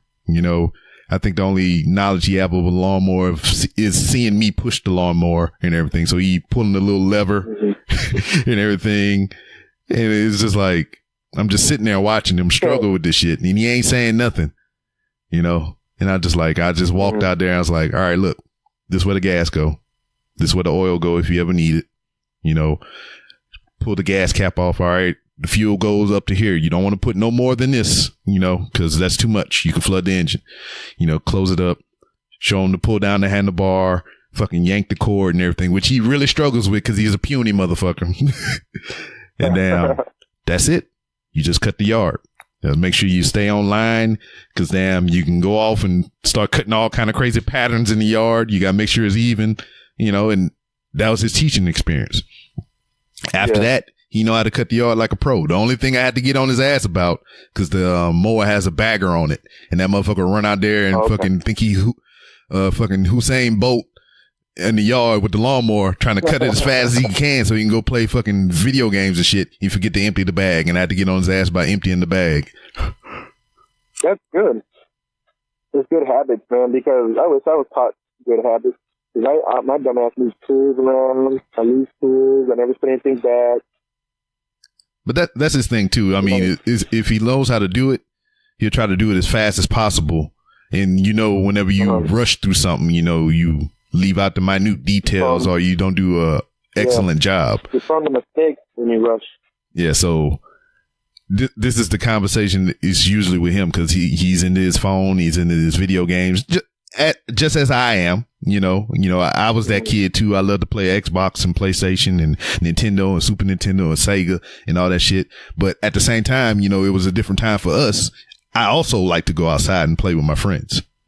But for him, it's just more of the inside part and not so much. And then all his friends are on the fucking phone or on the Xbox. So he ain't got to go nowhere. So go wash the dishes. Go down there. He'll breeze through that shit. Won't wipe off the counters. Won't sweep the floor. Just throw some water and some soap on some shit, put it in the dish rack, go back upstairs, play the game. So I come in later, I'm getting a cup out the motherfucking dish rack, got spots on it, still got lip prints on the motherfucker from people who was drinking out the glass. Go back upstairs, bring the glass with me. Hey, what's wrong with this glass? Okay. Now go back down there and do it all over again. Clean the whole kitchen, so that's how it is. And that's good. So I think since the game is his crux, his fucking his addiction. Yeah. I did this one day. I was like, I went in the room. I was like, all right, he was playing this game. I was like, all right, stand up. All right, put the controller down. Close your eyes. All right, now open your eyes. Is your game still here? Did it magically grow legs and leave the fucking house?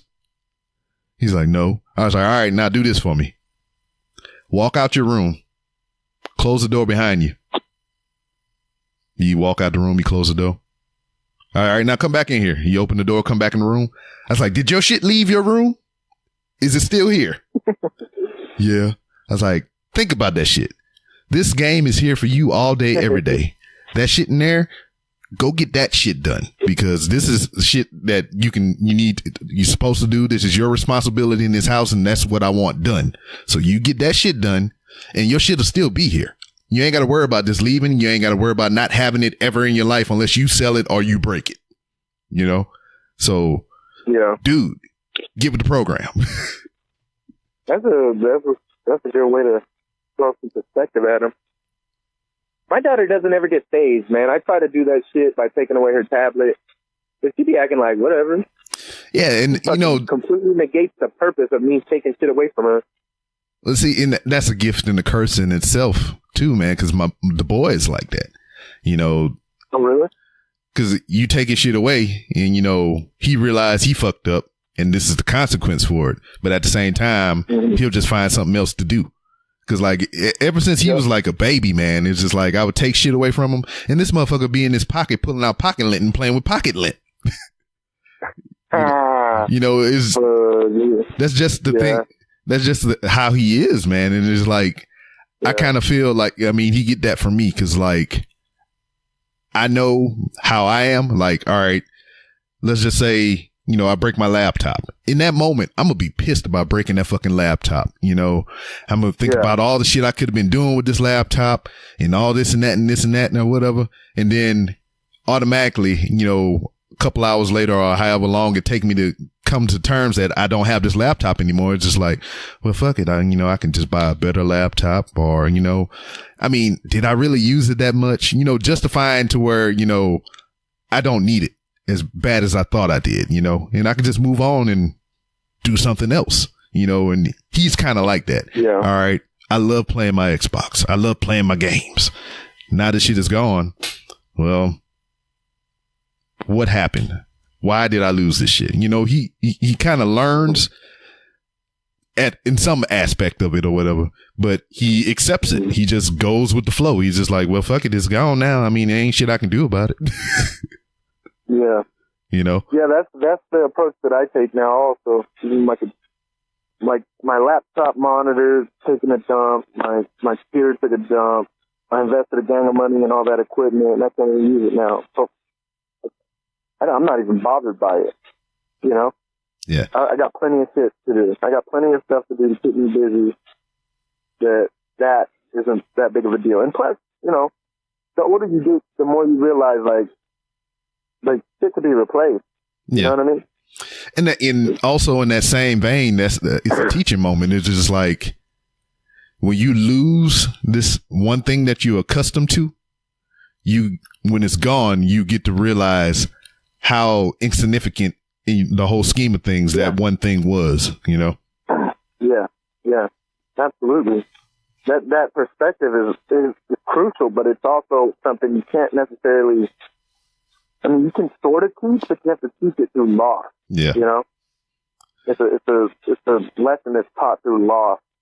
Yeah, because like with the kids or whatever, it's just like, all right, you can whoop them or whatever, and you know they know in certain aspects like, hey, I don't want to feel that pain again. But after a while, you keep whooping them and whooping them or whatever, and beating them. It's just like, you know, all right, it's gonna last for a little bit. You know, I'm gonna be sad. It's gonna hurt, but after a while, I mean, it's gonna be done, and then it's gonna be over with. Now, there's been certain aspects to with my kids to where I gave them a choice. I was like, you can lose this thing that you enjoy, that you love, or I can whip your ass. And 10 times out of 10, most of the times, they gonna take the ass whipping because they don't want to lose that thing they love. Yeah. He don't want to lose the fucking Xbox. My mom tried that same with me. My mom tried that with me when I was a little kid. She would ask me, do you want to be grounded or do you want to get an ass whooping? I always took the ass whooping every time. Yeah, because like, it's same for me. I mean, give me my ass whipping so I can still go outside and play. Or, you know, I'll take the ass whipping so I can have my Xbox or I can have my phone or whatever it is that I want. Yeah. So, you know. I rarely spank my daughter ever. I don't think I've ever really, like, but when I do, like, man, she knows. Like, I could see it in her face. She's like, what in the fuck? Mm-hmm. You know? Like, the idea of, like, I'm not trying to hurt her, but I want her to think. Yeah. I think that's what we try to do with our kids. We try to force them to think, like, critically think about why the fuck did you just feel good? And the way I was raised, whooping was always the answer, so I never really gave a fuck. Yeah, you know, because after a while, I mean, it's just like you gotta. And then they get too old for whippings and shit. So I mean, you gotta revise the strategy. And then like even we had a point to where like, all right, I ain't gonna whip you. I mean, you too old for that. You know, and taking your things away. I mean, like with the boy, especially. All right, I take your things away. All right, okay. Put your shoes on. Let's go run. and I run their ass to death. All right, but all right. I cannot wait till my son's old enough for that. I was like, all right, now get up against the wall. Squat down halfway like you're sitting in the chair. Put your arms out. Now rotate them. All right, now do jumping jacks. All right, they start getting tired of jumping. All right, you tired of jumping jacks? All right, do push-ups. All right, you tired of doing push-ups? All right, now run in place. All right, you tired of running in place? Now do some push-ups. And just physically exhaust their ass. Yeah.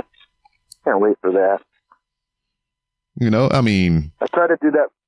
Last week, my daughter had a jiu-jitsu tournament, and she had to lose like 3 pounds. So I had to work her. Well, shit, you can just give her some X-Lax and that'll get all them gummy bears and candy out of there. Nah, not at my house, bro.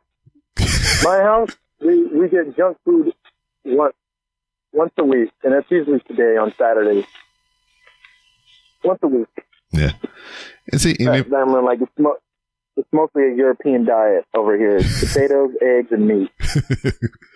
And usually over here, it's like I don't buy the junk food. My wife buy the junk food because like the baby is 7 years old and she just started drinking soda within the last 2 years. This whole time has only been milk and water. Now she just discovered soda. And my son loves soda, dude. I hate it. I don't like him drinking soda. He's already hyper as fuck. Yeah. Well, I mean, when it's me, I mean, I don't buy that stuff. We don't bring that stuff into the house. But if we go out somewhere and eat, that's when they have it. Yeah, yeah. No, yeah, that's, I would say, like, as far as health goes, like one soda a week, it should be plenty, dude. It should be plenty. Like, I fuck with soda on the occasion. Like, if I go to Applebee's, if I go to Buffalo Wild Wings, yeah, I either get a beer or a soda, one soda. But I'm not, like, when I worked at the grocery store, this is a big reason why I stopped drinking soda. Because at the grocery store, all the most unhealthiest looking people, the biggest, the mentally ill, the people who are on the fucking cart, those little motorized carts and shit. Yeah. They always stocked up on soda. Like, half of their grocery cart would be soda. And I just connected the dots, and I'm like, nope, not me. Not today. Nope, not doing that. And see, and that was the number one sold item in grocery stores, dude, is soda. The number one sold item, soda. And that was a thing for me, a long time ago. Like, I used to get dehydrated, like, drink soda? severely, because that's all I would drink is soda. Yeah. And then, like I said, I told you, I was fucking spoiled. So my parents would just let me have it, thinking that I was drinking water and shit. I mean? I had it bad for soda. It's just like I would have the fucking, what they call liver splash or the color spots in my face because I wasn't drinking water and all that shit, dog. I was like real heavy on soda and junk food and all that shit. But damn, to me, growing up, that's how it was too. Me, I don't fucking like needles other than tattoo needles because that's different. That's different things. Yeah. But like, needles from a hospital, IV needles, taking shots and shit like that, I hate that shit. Yeah. And this was a big determining factor as to why I hate that shit, because they had to take this big ass gauge needle for your IV and jam it in your fucking hand. And that shit fucking hurts. Yeah, that's right. Especially as a kid, having to do that more than 3 times, staying in the hospital for fluids and all this other bullshit. That's what killed soda for me. So I don't drink any soda. It's just like, I think the most realm of soda that I would get into is ginger ale. I drink a ginger ale here and there. And but anything else is just water, fucking Gatorade. That's it. And, if we every now and then, occasionally we'll go eat and, if they don't have like lemonade or some kind of fruit drink like that, I might get a soda, but fuck that. I'm not getting poked no more. Yeah, no. That's how it was when I was a kid too. When I grew up in these apartments by my house, I was like 7 or something. All we drank was soda. Like my diet was so filled with sugar and just terrible food. Like, now that I know more about the body and biochemistry and like how the body works and why it works the way it works and what makes it work better, like, I understand so much now. And like, a lot of that, part of the reason why I'm like more forgiving towards myself and I'm less hard on myself, because I was set up to fail, man. Like I'm talking just like you, nothing but soda. Like there was barely any water in my diet. There was always soda. Me and my friend Jimmy, the one that passed years ago, even up to the day he died, all he drank was soda. It's like, you just connect the dots. Like all these people that have health issues, it's like, I don't want that for myself, man. I want to feel good. I want to look good. And so I don't fuck with soda. I'm like maybe once a month, maybe not even that, dude, because I don't go out. I don't do shit. Yeah. I don't go out. I don't go out to eat, you know. But I just feel better when I don't fuck with that shit. That's why once a week on Saturdays I get a box of donuts and I eat junk food almost the whole day. I do that to remind myself. You know what I mean? Yeah. To remind myself on how shitty that food and how that drink makes me feel. And then I gotta go outside, my dog. And then it's like, you realize it like when you lose it as well. It's just like, I can't drink milk or eat anything with a lot of dairy in it because it fuck up my stomach. Yeah, that fuck you up. You know, so, you know, I have that's off my list. So I love cheese. I love pizza. So, I mean, you know, that is what it is. I'll take that as it comes. But like, there's not a lot of food that I eat that has all that stuff in there that'll fuck my stomach up, because I know how to feel and I don't like it. Unless I'm feeling backed up, like my stomach feeling a little bloated. I was like, man, I need to take a shit. I go eat some cheese and it'll get it right out. Yeah, that's a form of it's a form of celiac disease. It's like IBS, irritable bowel syndrome. It's because if you look up your ancestry, like if you think about your body and your nutrition diet, it's based on your ancestral DNA. It's based on where your ancestors came from. That's what you're capable of eating. You know, what people don't understand now is that our diet is new to the human species. The way we eat now is new. All this sugar, all this cheese, all this bread, like that shit wasn't and isn't readily available to every form of human being in the world. It's regional. Like cheese came from like Italy, like the mozzarella for the whatever, you know? Yeah. The Italians and Greeks and like the people from that region that have a ancestry from that area, they can handle that food. It doesn't bother them. Like Asians, they fuck with rice all the time and they don't get fat. You know what I mean? Mm-hmm. But some of us, like me, that's why my diet is more, I call it the European, it's potatoes, eggs, and meat. And I get I sometimes fuck with greens. I don't really fuck with green that much. I supplement like vitamin D, fish oil. I don't eat fish that much. So we're capable of supplementing what we don't like or what we don't get. But we need to cater and form our diet to where our ancestors came. You know what I'm saying? Yeah. So if you think about like, okay, as you look back on your lineage, mostly black folks, right? Yeah. Yeah. So you think of the Africans and you go try to find out where your ancestry lineage is from, and then you look at their diet. If you were to eat that diet, you will probably feel the best you've ever felt in your whole life.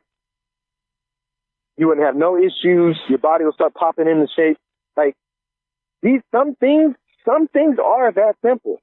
Some things in life are as simple as, you know, eating properly. Just eating properly. You know, it can help people from being depressed, help people from being anxious. We can help them with any type of illness they got, dude. And just eating properly, because the stomach, it is the fucking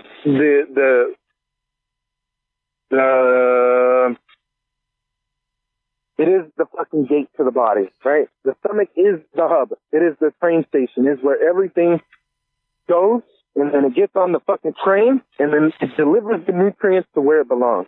But if you got your body filled with a bunch of junk that it isn't evolved for, that isn't in the genetic coding for it, you're going to be fucked up, dude. You're going to be fucked up. It's like putting fucking diesel in a gasoline car. It just ain't going to run right. Yeah. You know? And then, and like, to go back to what I was saying, you know, earlier on when I was like in Iraq and all I was doing was eating and lifting weights and everything and stuff. It's just like the diet out there, you know, the chow hall or whatever. I mean, they balance the food or whatever. They won't give you two meats.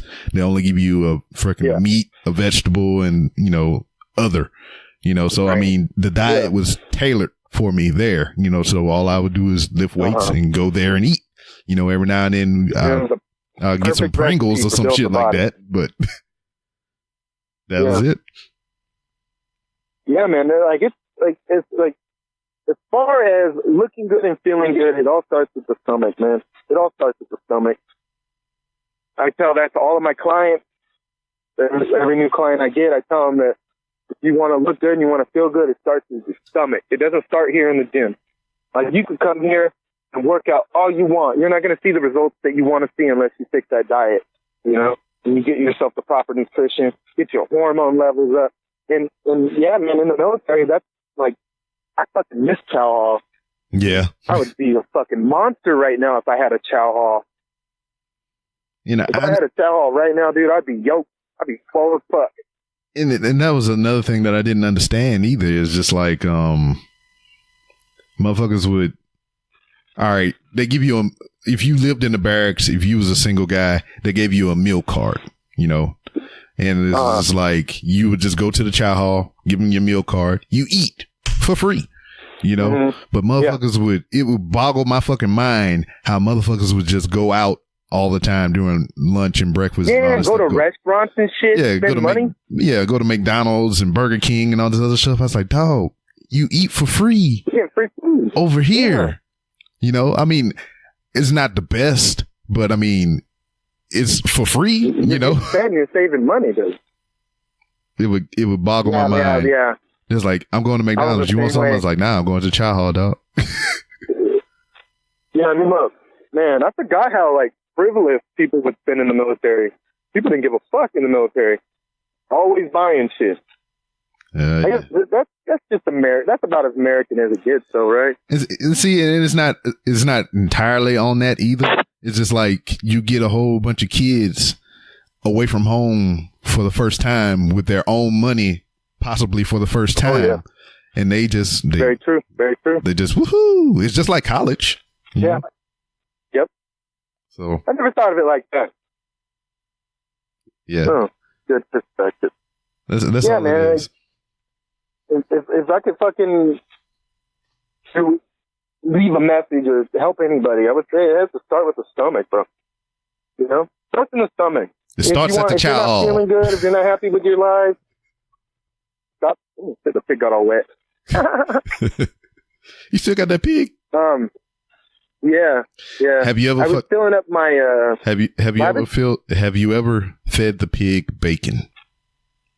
No. I don't even feed her meat. I'm really weird about that. I'm like, if I make food, because I eat a lot of sausage, and that's primarily pig. Mm-hmm. I give it to my dog, and I make sure my dog eats it up. Because I don't know, I'm really like morally weird about the pig. You know, like I don't even really, other than like Polish sausages, I don't really fuck with any pork products. I don't eat pork steaks. I don't eat pork chops or whatever. Pork, nothing. I just eat like breakfast sausage and that's it. I just wanted to see what happened. I wanted if the pig ate the bacon, would it blow up? Be like spontaneous combustion. It'd be like that old theory of like when you time travel and you see yourself, or you know the world's supposed to explode or some shit. Well, if two of the same thing can't occupy the same space. Yeah. And the idea is if two of the same things that are vibrating on two different levels can make contact with each other, it creates a tear in the fabric of space and time. It's some weird shit. Yeah. I don't think that shit would happen because for one, time travel ain't real yet. You think? For two, I don't think time travel is ever going to be real, bro. To be honest with you, Because if you think about time we don't need itself, the only thing we would be able to do is just travel into the past. That's it. And any changes that are made, it's not going to alter the future. It's just going to create another timeline.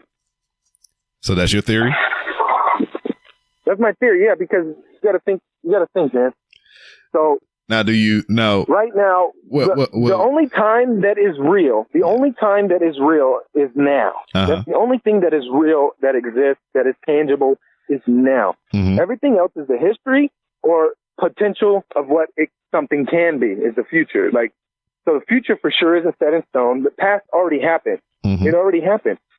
So what makes people think time? I know it's a great thought, but like, why would time be malleable in the form of travel?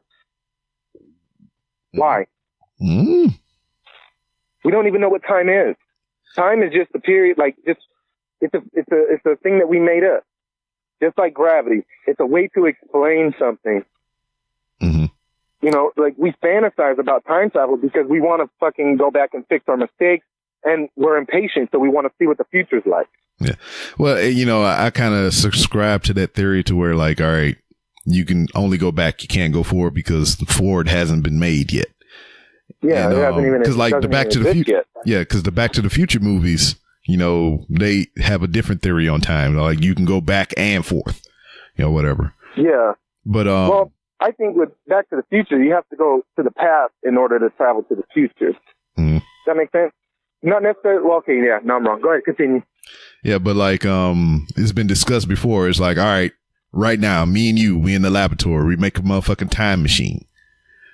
There is no pass for that time machine to, you know, to go back into because it's only been created right there in that time and space. Okay, so, yeah. You can only go back as far as the time machine has been made. Yeah. You okay. know? So like right now we make a time machine. It works. We can only go back to the point to where the time machine has been made. So if we waited 5 weeks from the time that we made it, we can go back 5 weeks, you know? 5 weeks. Yeah. So no, that's more rational. Yeah. Yeah. So now let's just think about that. Let's just say a motherfucker made a time machine and he just sitting on that bitch till it get further enough out. Waiting. Yeah. Just see how everything turns out. It's like, all right, fuck it. We need to go back. That's hilarious. He invented it after World War II. And then he vowed to never use it, only if there's another great war. Yeah, and you can go right back to the end. Oh, man, that'd be fucking... See, dog, this is where we write that book. Yeah, we're writing a movie right now. That's what's happening. I'm actually working on a short film right now. I'm actually trying to work on film right now. It's just like... I've been doing YouTube videos and stuff like that, but it's not it's not for me to make YouTube content per se. It's just for me to learn the tools to make the YouTube content, if you get what I'm saying. Oh, okay. So like how to work the camera, how to set the lighting and all that other shit. Wait, dude, your whole setup is fucking nice. Thank you. I appreciate it. Real nice, dude. Your video quality, like the room, the setting, everything's legit, dude. Yeah. So, I mean, I'm just trying to tweak it here and there and figure it all out, man. I mean, cause I figure, you know, I'm finding out that, you know, I'm more of a collector of things and also that I like to be the one in control of the things. So like right now we doing this podcast. I enjoy doing the podcast, but I like the aspect of, you know, getting a guest, you know, setting up the, you know, the show. And, you know, putting it out and, you know, retweeting it and doing whatever it is for the show. I think I like those things a little more, except for editing, than actually doing the podcast itself. And then it's like the collector aspect of this thing is just like, I like to get the pieces that I need. Like, I'm in the movie room right now. There's like, damn, 1,200 movies in here. And it's not because a lot of the time I like all these movies, because I got some suck ass movies in here, but those suck ass movies were a part of a set, you know? So I felt like I had to have all the movies, even if they sucked or not, you know? You're a collector. Yes. You're a collector. Yeah, no, that's good though, man. It's like, you retired from the military, getting your retirement benefits from the military, and then you got your little side gig of being a security guard, and then now you have your hobby and your passion. Dude, it's good, man. You got it all fucking figured out. Yeah. Cause like, I mean, just think about it. Like being a podcaster. I mean, yeah, I mean, I think it's simple. Cause I mean, you sit here and you talk. I mean, whether it's about a subject or something you're knowledgeable on, or you just having a conversation like me and you have, that's fucking easy.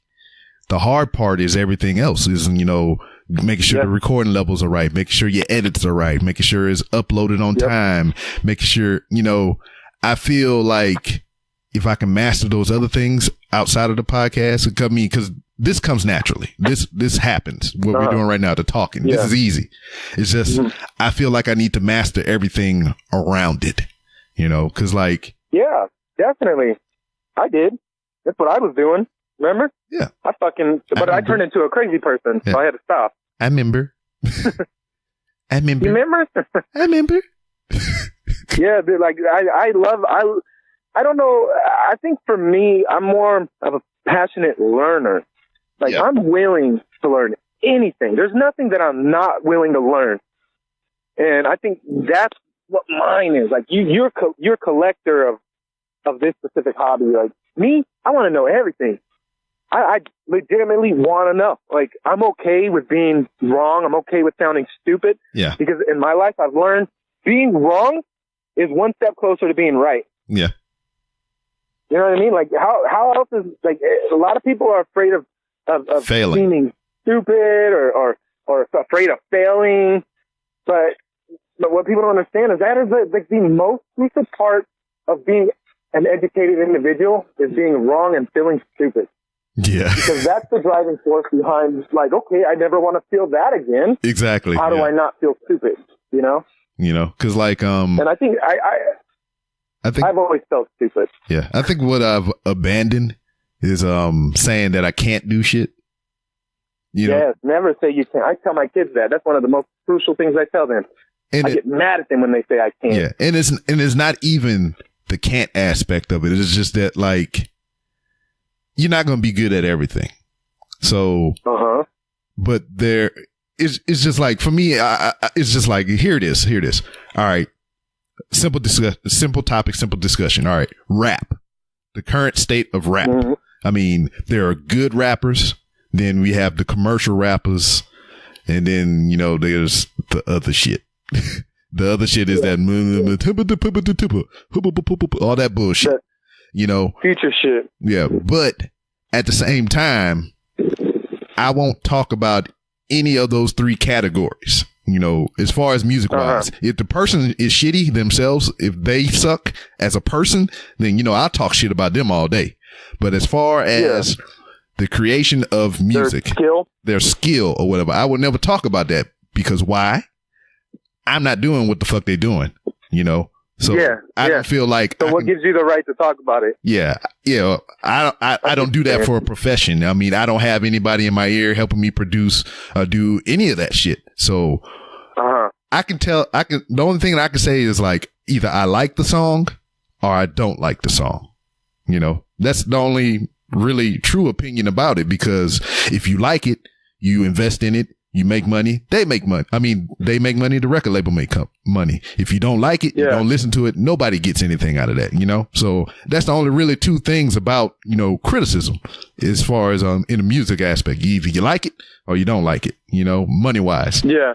But I will never say that, like, Tekashi 6ix9ine is fucking, you know, is not an artist. I would never discredit him like that, because he is actually doing a thing that I'm not doing, you know? I haven't sat here and tried to formulate any rhymes, get on any beats, and make a fucking mixtape. So, I mean, I don't feel like, you know, I don't have that experience, so I don't have the lane to fucking criticize him for what the fuck he doing. But yeah, for sure, he just so happens to be a shitty human being, so I talk about him all the fucking time. Fuck yeah. Hold on one sec. Hey, I gotta dig it out. It's fucking buried in vine and shit. I'll get it to you tonight. All right? Yeah, but you're gonna have to go around to the back by the liquor store in order to get it, because I'm not dragging that shit all the way to the front. It's buried on the side of the garage. It's covered with a bunch. It's a fucking mess. I have to. That's why I haven't fucking got it out. But I'll try to get it out today, dude. Ooh, yeah, maybe. Yeah. I'll hit you up, though. Because I got to go help the ex-wife in a little bit, and I got to finish up this. All right? All right. Hello? Yep. Oh, okay. Yeah, sorry about that. Yeah, no problem. But yeah. Did you pause it, or were you recording me? Nah, it's still going. I marked down where I can cut it out. Oh, okay.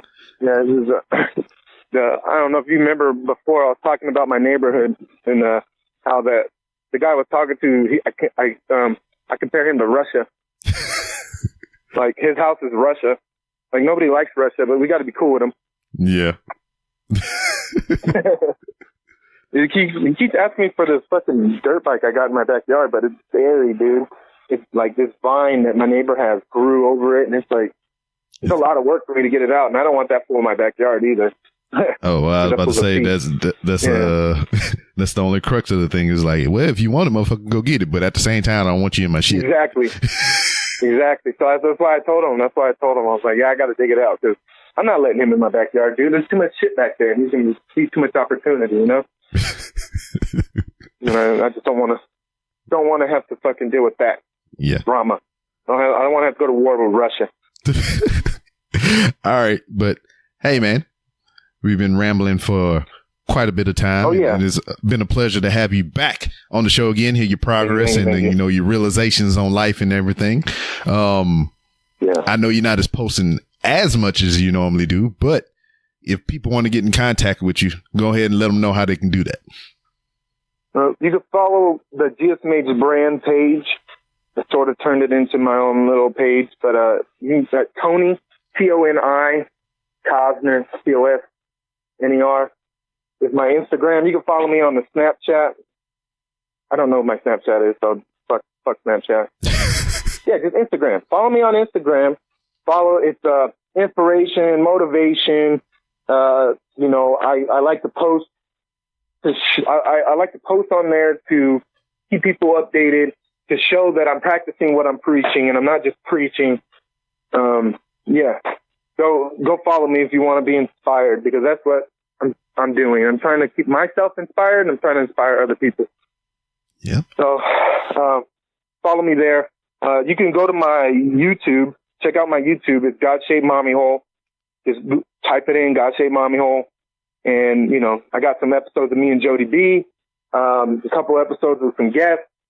And, just fucking follow me there. And it's going to pick up eventually as soon as my life psychologically falls a little more into place. I'm going to get a little more push heavy on the Instagram and the YouTubes. Once I get the computer fixed, I'll post more videos. But as of right now, and be ready for a short film by the end of the year. It's about a dad. America gets attacked. There's a vaccine. It's tainted. The majority of the population dies off. It's post-apocalyptic. And the dad, the main character, is a dad. He loses his kids, but he has a psychological break where he hallucinates and sees his kids, which gives him purpose in the post-apocalyptic world. So that should be out by the end of the year. And that's it. All right. Now, I've been asked this quite a few times. I think I've been on, I think it was the Blockbuster Mentality podcast or some other podcast that I was a guest of on. And I mentioned the God Shaped Mommy Hole and everything. For those of us that may be listening right now, go ahead and elaborate on what that is, because people have been asking me about it. And if they listen to the show, I want you to be able to tell them what that is. Well, automatically, everyone's first thought is something perverted. It's not. It's a psychological. It's my very own. I came up with the name because of my psychological condition. I wasn't raised properly. Like, my mother never showed me true love. I've never known unconditional love from a woman. And that's what a mother's supposed to do for you, is give you the feeling of unconditional love. And that's what helps you grow up and shape into a better societal human that isn't annoying and isn't a burden on society. But me, on the other hand, I didn't have that. I didn't have that love. So I had a hole in my soul that for the longest I filled. I just filled with, like, women, dude. I've had sex with over 150 women in my life. Like, I I looked for attention everywhere. Everywhere I could find attention, I took it. And it caused a lot of what I'm dealing with now. It was the negative stuff in my life. So I created the brand God-Shaped Mommy Hole to embrace the idea of a hole, like we all have a hole within us that can't be filled. It's a hole so big, it cannot be filled. So it's a God-shaped mommy hole. And I use it as a force of, what is that word? It's a driving force in my character. So now that I know why I was the way I was, I constantly remind myself that just because I wasn't loved as a kid, it doesn't mean that I'm never going to be loved, you know? And so that's why I turned the seeking of attention towards podcasting and putting out content, because I recognize that I'm not the only person that felt this. I'm not the only person in the world that never felt unconditional love from their mother. And these people might be going through their life just thinking that they're fucked and that they're shitty people, or that this is who I am and this is how I'm going to be. And I want people to know that ain't true. The truth is that we're capable of fucking anything. We're capable of love. We're capable of hate. We're capable of being stagnant. We're capable of being a force of momentum that can't be stopped. But it all depends on what we want. And if we want it, then we need to go for it. And that's what the God-Shaped Mommy Hole is about. It's about fucking going for it, changing yourself, doing something good, being something other than something that you don't like. Because I know there's people that don't like themselves. I don't like myself half the time, but that God-Shaped Mommy Hole is a psychological condition which creates greatness. Boom. There you go. There it is. Yeah. All right. All right, man. I appreciate that. And I'm pretty sure the listeners appreciate that too, if they was wondering what GSMH was. Yep. All right. Bye. Bye. And that was the highly motivational, inspirational Toni Rager. I was going to cut out that shit to where he was talking to his neighbor or whatever, but I'm like, fuck it. It was so insignificant. And then the information that he dispelled right after that, fuck it. You know, I ain't got time to do all that shit. But anyway, I appreciate y'all for listening. Appreciate y'all for coming back. I just appreciate y'all in general. And that's my Southern twang or whatever. I didn't put the A in there. I didn't say appreciate. I was like, appreciate you. But, cool beans. Got some more things in the work or whatever right now downstairs in the living room, because it's the most space available to me. I got my camera set up. I got my little pop-up green screen that I bought off of Amazon a week or so ago, that I posted on Instagram, that I had a hard ass time putting back in the little bag that it came in. But, yeah. I'm going to do a little bit something for the IGTV.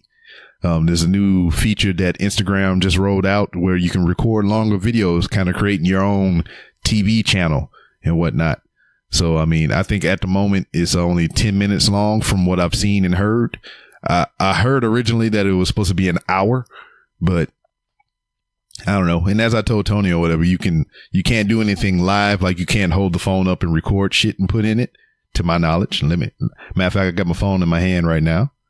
I have my channel right now. I'm pressing. See, you can only upload videos to it. So you can record a video and then you can upload it to your channel. Your video must be vertical and between 15 seconds and 10 minutes long. See, now I'm reading directly from it, so I'm not giving you any false gouge here. I don't know how I feel about the vertical shit. I understand why it's like that, but at the same time, you can put shit in there long ways, you know, and you just turn your phone sideways because the picture doesn't rotate because it's supposed to be vertical. So, I mean, if you got any YouTube videos that are 10 minutes long or whatever, you can pop that in there as long as it's the right aspect ratio. And it could be sideways. You just turn your phone, because that's what we do with most videos anyway. Like, if you go on YouTube, you don't look at the shit long ways on your joint. I mean, you might if you are like supposedly one of those multitasking people, to where, all right, you got the video up top and you reading the comments below. So my thing to that is, if you're reading comments while the video playing, you ain't watching the motherfucking video. You're reading comments. Somebody at work debated me on that shit today because it's a never-ending war against Samsung and motherfucking Apple, Android and motherfucking Apple. So every day I go to work, this motherfucker is like, "Hey man, you still got the old sorry ass iPhone?" And damn, literally every day at work, this motherfucker is trying to sell me on getting the Samsung phone, the Galaxy or whatever the fuck, version they got out right now. Every day, without fail, he's just ribbing on me about my motherfucking iPhone, how it's shitty and all this stuff. He's showing me features on the motherfucking Samsung that the iPhone don't have, which, I have an iPhone. I've had an iPhone since the 4S. And the reason I have an iPhone, because it's simplistic. And it does what the fuck I need it to do, And, I understand Samsung, you can customize, or Android phones, you can customize, you can do all this fly shit, but I'm not interested in none of that stuff. And this is the debate that goes on every fucking day at work. This motherfucker be like, "Hey, look, Robinson, you can I can do split screen. See, I can watch a video up here and I can text people down here." I was like, so what the fuck one you gonna do? Either you're watching the video or you're texting somebody. Because if you're texting somebody, you ain't watching the fucking video. If you're watching the video, you ain't fucking texting nobody. So what's the purpose? God damn it. Now, I can understand split screen being used in the thing of to where, all right, I'm typing information on the left side and I'm copying it from the right side. That's an instance to where split screen on the phone or whatever would be awesome to have. But if you got goddamn Pornhub on the top and YouTube on the bottom, that's fucking counterproductive. You don't need split screen for that shit, because either you're watching porn or you're watching YouTube. God damn it. And then it's just all kind of other shit, man. And it's just every fucking day. And my job is not to fucking defend Apple, but to do what I just did and be like, all right, so why would you do that when you could do this? Or why, if you're doing that, you're not doing this. So what's the purpose of this? That's my whole thing. It's just trying to justify, what are you doing is stupid or some shit like that. Anyway, whole point of the thing is, it's the most reliable phone I've ever owned. I've owned Android phones. I own other brands of phones, but the iPhone has been the most reliable to me. I have only broken 2 iPhones and they were to my doing. It was my fault. I dropped the motherfucker, cracked the screen, and it was replaced by my insurance. So no harm, no foul there. And I jailbroke it and then I fucked it up that way. So those are the only 2 instances where I had a busted up iPhone. Anything else would be uncivilized. But yeah. And once again, I do apologize for last week. I mean, you dropped off 20 minutes of the episode and everything. I know how that might have been confusing for some people, because when you download the episode and you listen to it, the runtime is like an hour and 30 something. And then when you listen to it, it stops at an hour and 3 minutes. So I do apologize for that 20 minutes that was left off. I don't even remember what the fuck I was talking about, to be honest with you. So, I mean, I guess no harm, no foul. But yeah. Hey, I appreciate all of you. That's, that's pretty much the crux of it. I appreciate you listening, contributing, goddamn, retweeting, whatever it is that you do for this show. I appreciate it. And I really want you to know that.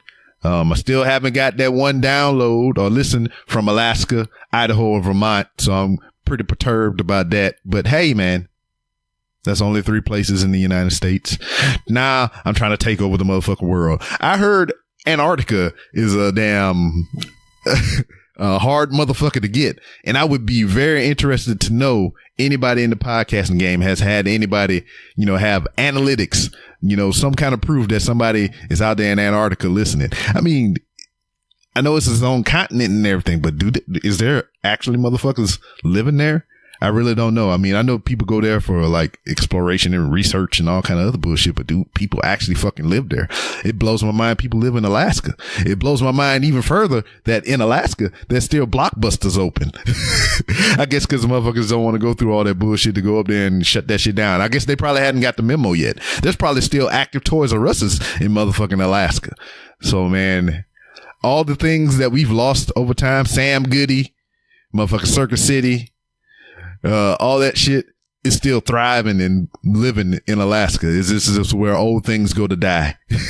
You know, so I think I might plan a trip to Alaska one day, not only to download my own podcast so I can get some analytics from Alaska, but to see all, you know, the things that I'm nostalgic about that's still alive in Alaska. Oh, man. But hey, man, let me go ahead and get up out of here. I got some guests lined up for next week that I'm pretty excited about. One completely picked at random. We had a conversation about the Disney proposal to Fox, the 71 billion would it be? I'm sorry, $71.3 billion that they offered to fucking Fox. They accepted, but from what I understand, I think Comcast can still counter offer, you know. So the deal is in place until, you know, outside parties, you know, make a counter offer. But damn, we had a conversation about that. So I was interested in what he had to say and, you know, his thoughts on the thing. So I asked him to be on my show. So that's my random guess, you know. And then I got a cool cosplayer that's going to be on the show. So I'm looking forward to those things. And, yeah, I'm just looking forward to the future, man. You heard my thoughts on, you know, how I feel about this podcast. I mean, I really enjoy doing it, you know, but I like, you know, mastering the tools in association with this podcast, you know, because I feel, you know, whoever I get on the show, we could talk. And I think that's the easy part. I mean, it may not be the best of conversations, but, you know, that's the easy part. It's just everything surrounding this thing. I'm still trying to figure out how to get the buzz and hiss out of my goddamn audio recording, which you probably don't hear because I've edited that shit out or tried my best to edit that shit out. But like when I record, I hear like this buzz and this faint. So I don't know if it's the wiring setup that I have here or just, you know, shit's too close to one thing. That's why I'm building my own shit in the garage so I can have room to spread all this shit out. You know, I'll reinvest in some new wiring and whatnot, and we'll be all good and whatnot. So let me sign on out of here. I appreciate you for checking me out. I can't say how much I appreciate you all enough. Except for that bastard on motherfucking Instagram who has the fucking username 3R Show. I really despise that motherfucker, whoever that is. Anyway, you can follow me on Twitter at It's B-Rob. That's ITSBROB. If you want to talk professional wrestling and any other general shenanigans, that's the place you do it. The show also has its own Twitter account, which you can follow at 3R Show. You can follow me on Instagram to where I walk the hollowed halls of Walmart. Not so often as you think. Well, I don't do videos as often as you think, but I'm in Walmart damn near every day. Like I told Tony, as soon as I finish editing and putting this shit up, I'm damn going to Walmart. Yeah, Walmart, motherfuckers. And you can go to randomrobcast.com for different ways to help support the show. You can buy merchandise on my Represent store. You can buy equipment for the show on my Amazon wish list. You can use my Amazon links to where if you click on it, it'll take you to Amazon. You do your Amazon shopping and I get a little kickback. You don't pay nothing extra. You can just give me money straight up. I got a PayPal link down at the bottom, and you could become a patron to the show. Just like Brandon McIntyre, who has a birthday coming up here soon, Glenn Abbott, who just had a birthday pass not too long ago, and King Ajar, whose birthday falls on me and Mrs. B. Rob's anniversary. That's crazy, don't you think? That's crazy. Isn't it ironic? Don't you think? It's like rain, man, a baby day. I don't know the words. I don't know why I'm singing. All right. Yeah. So you can become patrons. You just go to the randomrobcast.com, click on the be a patron link, and it'll take you all to that place and you can pony up. But hold on. Hear me out. I know you probably heard all that shit about money and all those things and whatnot, but you don't got to do none of that shit. Like I said, I appreciate you for doing what you're doing right now, and that's listening to the show. Unless you're a motherfucker from Alaska, Vermont, or Idaho. I can't tell you how much I appreciate you because there ain't nobody listening out there. But listening is the most important thing that you could do for this podcast or any other podcast out there. So what you can do that doesn't require any money is listen, share this episode or any other podcast that you listen to, like, subscribe, write a review, preferably 5 stars. But if you have some constructive criticism that rates a 1 star, 2 star, 3 star, anything under 5 stars, I would greatly appreciate the opportunity to ignore your ass if it's below 5 stars. But those things go a long way, you know.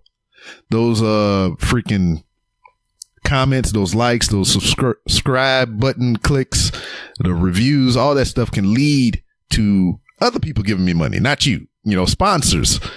Speaking of sponsors, this show has been sponsored by Hooks, Rubs, and Spices, which you can go to hooksrubsandspices.etsy.com and you can get 10% off your order if you use promo code 3RShow. I guess kind of sponsored by Vape Panda. You know, you just heard Tony's whole spiel about him and Vape Panda. So, I mean, I probably kind of back away from that thing unless he tells me otherwise. But soon to be, which probably as of today, sponsored by Studio Headphones.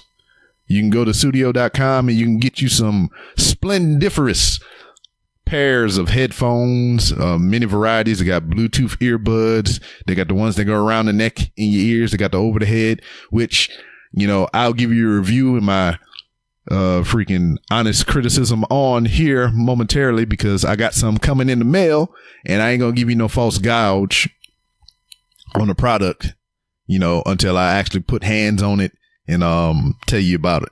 You know, because like right now I'm rocking some Incredibles, some motherfucking headphones that's made, you know, from Nick Cannon. You know, he endorses that or whatever, you know, and these are damn good. I love these motherfuckers. I just bought the AX1s, the brand new hotness that just came out from the Incredibles line and whatnot. And those are damn good too. Fucking Bluetooth, you know, wireless, or you can use the auxiliary cord. It's similar to the Studio headphones that I'll have here pretty soon, and I'll be giving you the insight on, and you'll be hearing a lot of that within the show. I have some commercials incorporated throughout, and yeah, you can get 15% off your Studio order if you use the same promo code 3RShow, in which shout outs to Studio people over there for giving me that promo code, and I didn't even have to ask. I was going to ask for a customized 3RShow because I like to keep everything the same, because Hooks, Rose, and Spices is 3RShow. Studio is 3RShow. Vape Panda is 3RShow. That's how I like to keep it all streamlined, because if you forget, then you be like, oh shit, what's the one for Hooks, Rose, and Spices? It's the same goddamn one.